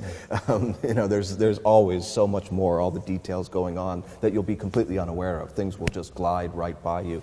It's great that you've published as much as possible of that, so that we don't lose any of it. You know. I must say I'm a little disappointed with one thing, that the book, The Mind of Magic, was very, very few people criticized it. Very few, literally just a handful, by saying, oh, he didn't explain the chair routine, didn't explain the table levitation. Well, I had a good reason why I didn't and couldn't, because I had a contract with David Copperfield. I taught him the routine word per word, and he actually presented it with a mistake that I'd made, and he assumed that was part of the show. Yes. At one time when I said, wiggle your fingers, and the table dropped in one of my television shows, I said, don't worry, pick it up again. He put that in because he thought it was part of the routine. And then I made a crack saying, oh, you overdid the wiggling a bit, and he said exactly the same. But that was a business contract, and I was under obligation not to reveal it, and I didn't. I described my routine word for word in the book, but not the method, so people could understand that. But the chair routine, you know, I didn't describe, and very little else wasn't described. I mean, not on purpose, but I did describe numerous original routines, and I don't get people coming up, oh, thank you for revealing that much. They only come up with, you didn't say how you did the other. Yeah. And but those people who are a little more deep thinking and observant have said, you know, if you read the book, you can find out how everything is done, because you mustn't look for obvious clues. Right. So that's in the, but you said that when you pointed to the card book, the Berglas effects, that the criticism was only because people who only bought it for learning the Berglas effect, and there's a lot of words dedicated to it, but it doesn't enable you to do it immediately. But all the other stuff was really praised by the people I respect, people who are in card magic, you know. Yeah. I have a foreword from one Tamaris, who used to always say that there's only one other person works like him. It's me, and I couldn't understand it until I actually saw him work. Sure. We used to meet at conventions, and he always said, and I couldn't understand why he said that. But then I saw him work, and he does use a lot of my techniques. And the afterword is from Max Maven, who has quite a deep insight in that. And I've known Max since he was a very young man. In fact, can I tell you a quick story? Yeah, I'd love to hear it. I was featured as the principal artist at a convention in Evansville, near Chicago, convention many years ago. And my wife Ruth and I turned up quite tired. We'd been traveling, and when we got to the hotel, there were two young guys standing there, obviously waiting for us, and sort of started talking to us, and we wanted to get up to a room, and these two guys got in the elevator with us, and we felt a bit awkward, and then one of them suddenly said, just think of anyone that's close to you. I said, all right. And he said, the name is G-A-B-Y, Gaby. I said, absolutely right. That's my younger sister. And he was very pleased himself that he impressed me. As we got out of the elevator, he said, "Oh, I come from Boston, and I have some friends who know your sister. She lives in South Africa." And I said, "Young man, you've just spoiled an important moment. For a few moments you really impressed me, and now you've told me how you did it. I'm very disappointed because you should have let me sleep on it, and I wouldn't have been able to work out how you could have done that." And that was Max Maven.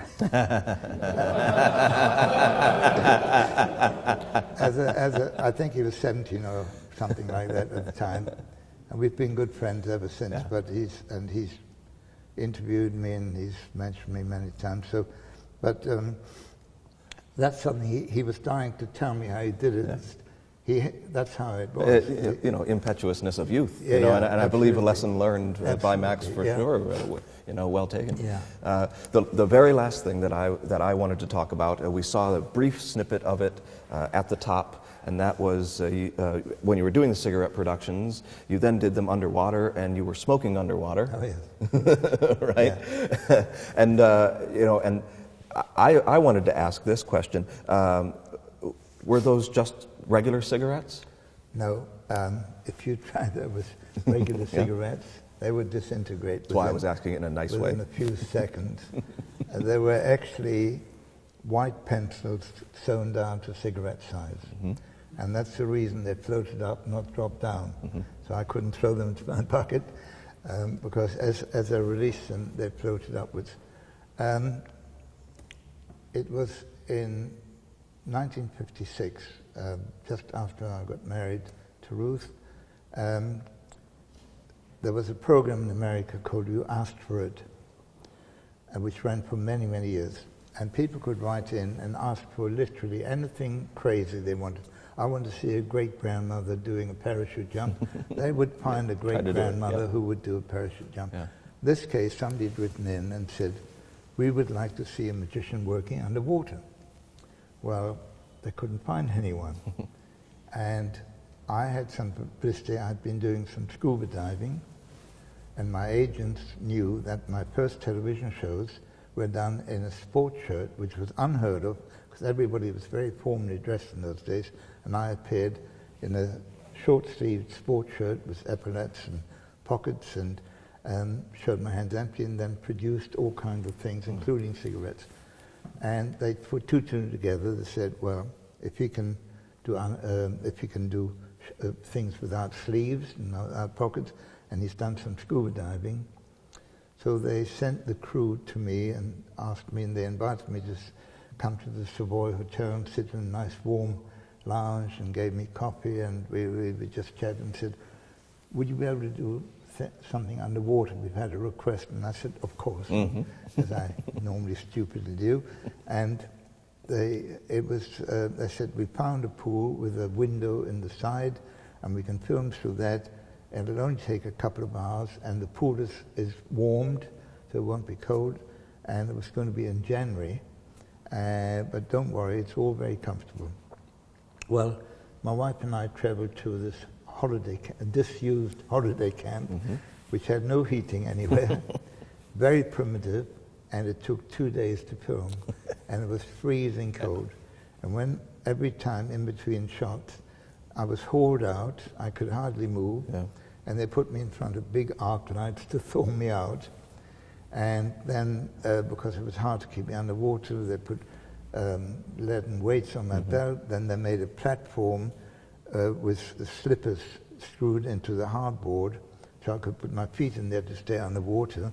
And that got wet, so it started doing that. So I started doing that, and they're trying to film it, and then that didn't work. Anyway, we worked it out in the end. Of course, you only saw a tiny bit of it. It was quite a longish film, which incidentally was shown over 30 years repeatedly. But I used to get calls from the next, say, "Oh, we've seen you on television." I said, "No, I haven't been there for years." They said, "Yeah, it was on this, you asked for it." And then you've told me something. I did, and it's about that last little piece, because, well, obviously, if those are pencils, you can't smoke them, but further than that, at the very end of it, David takes a puff from a cigarette, and then blows smoke out underwater. You can't blow smoke out underwater. So some people, even magicians, miss the fact of how impossible it would be to produce smoke from your mouth underwater. Now, should we share with them what method was used? Because I mentioned in the book, and I've also mentioned in a couple of talks I've given in the past. Yeah. It's just, it took me a long time to work out how to make it look convincing and not too unpleasant. And I tried all kinds of chemicals which either made me choke or made me sick, and including a product called Dettol, which is like Listerine, and not very pleasant, and didn't look as convincing as I wanted. And the final solution I came up with was milk. And normal milk looks absolutely like smoke underwater.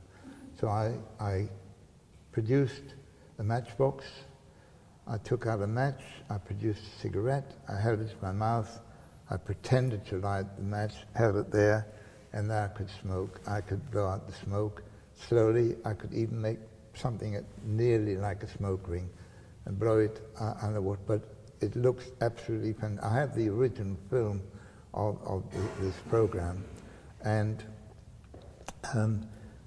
I was absolutely astonished when I met Dan today that he told me that there was a comedian. Yeah, and it's a comedian that I'd be surprised if anyone in England has ever heard of him. I'd be surprised if many people outside of America have heard of him. And in America, I'd be surprised if in a room of 100 people, if one person has heard of him. But he was at the time, he had a program on in the 50s, around about the same time that you filmed that, where he was smoking underwater. Now, he wasn't a magician. His name was Ernie Kovacs. And Ernie Kovacs did a lot of sight gags and a lot of goofy stuff and some things that were kind of risque, and a lot of his things looked very magical. But I just like obscure things like that. So I had seen Ernie Kovacs do it, and I knew the method to it. So when I saw the film of you doing it, I knew what it was. We're trying to figure out.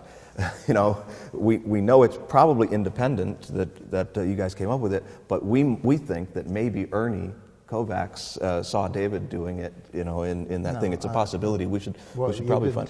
I think so. I think you were probably first at doing it. As long as it wasn't the other way around. Well, even if it was. But I know the name. Yeah. I remember the name. Mm-hmm. I never heard, and this is the amazing. Why I was just saying it's amazing that in all these years, nobody's ever mentioned that to me. Yeah.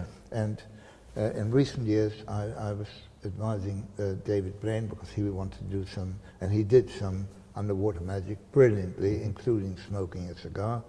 And I don't think he would have heard of that. No. And nobody ever in the magical societies or the public have ever mentioned that to me. I've heard the name, but I didn't know he'd smoked underwater, and apparently used the same method. Yeah. I don't know how you found that out. Yeah, no, just because I had, as soon as I saw some of Ernie's material, I researched everything that I could. This was even pre-internet. I just found everything, and again, it's just a tiny little clip on some obscure video of him. I would love to find out. Yeah, me too. The exact month and timing. We filmed this in January 1957. Yeah. I devised it a month or so earlier, after a lot of experimentation. But what I find so strange is that nobody has ever mentioned that to me before. Yeah. Because you'd think somebody in America would have mentioned it to me. No. I may be the only person that ever saw it and cared. That actually makes me feel good. That was worthwhile coming here today, then. Well, I'm glad it was worthwhile for you. It was certainly worthwhile for me and everybody else here. Let's have another great big round of applause for David Berglas. Thank you so much for being here.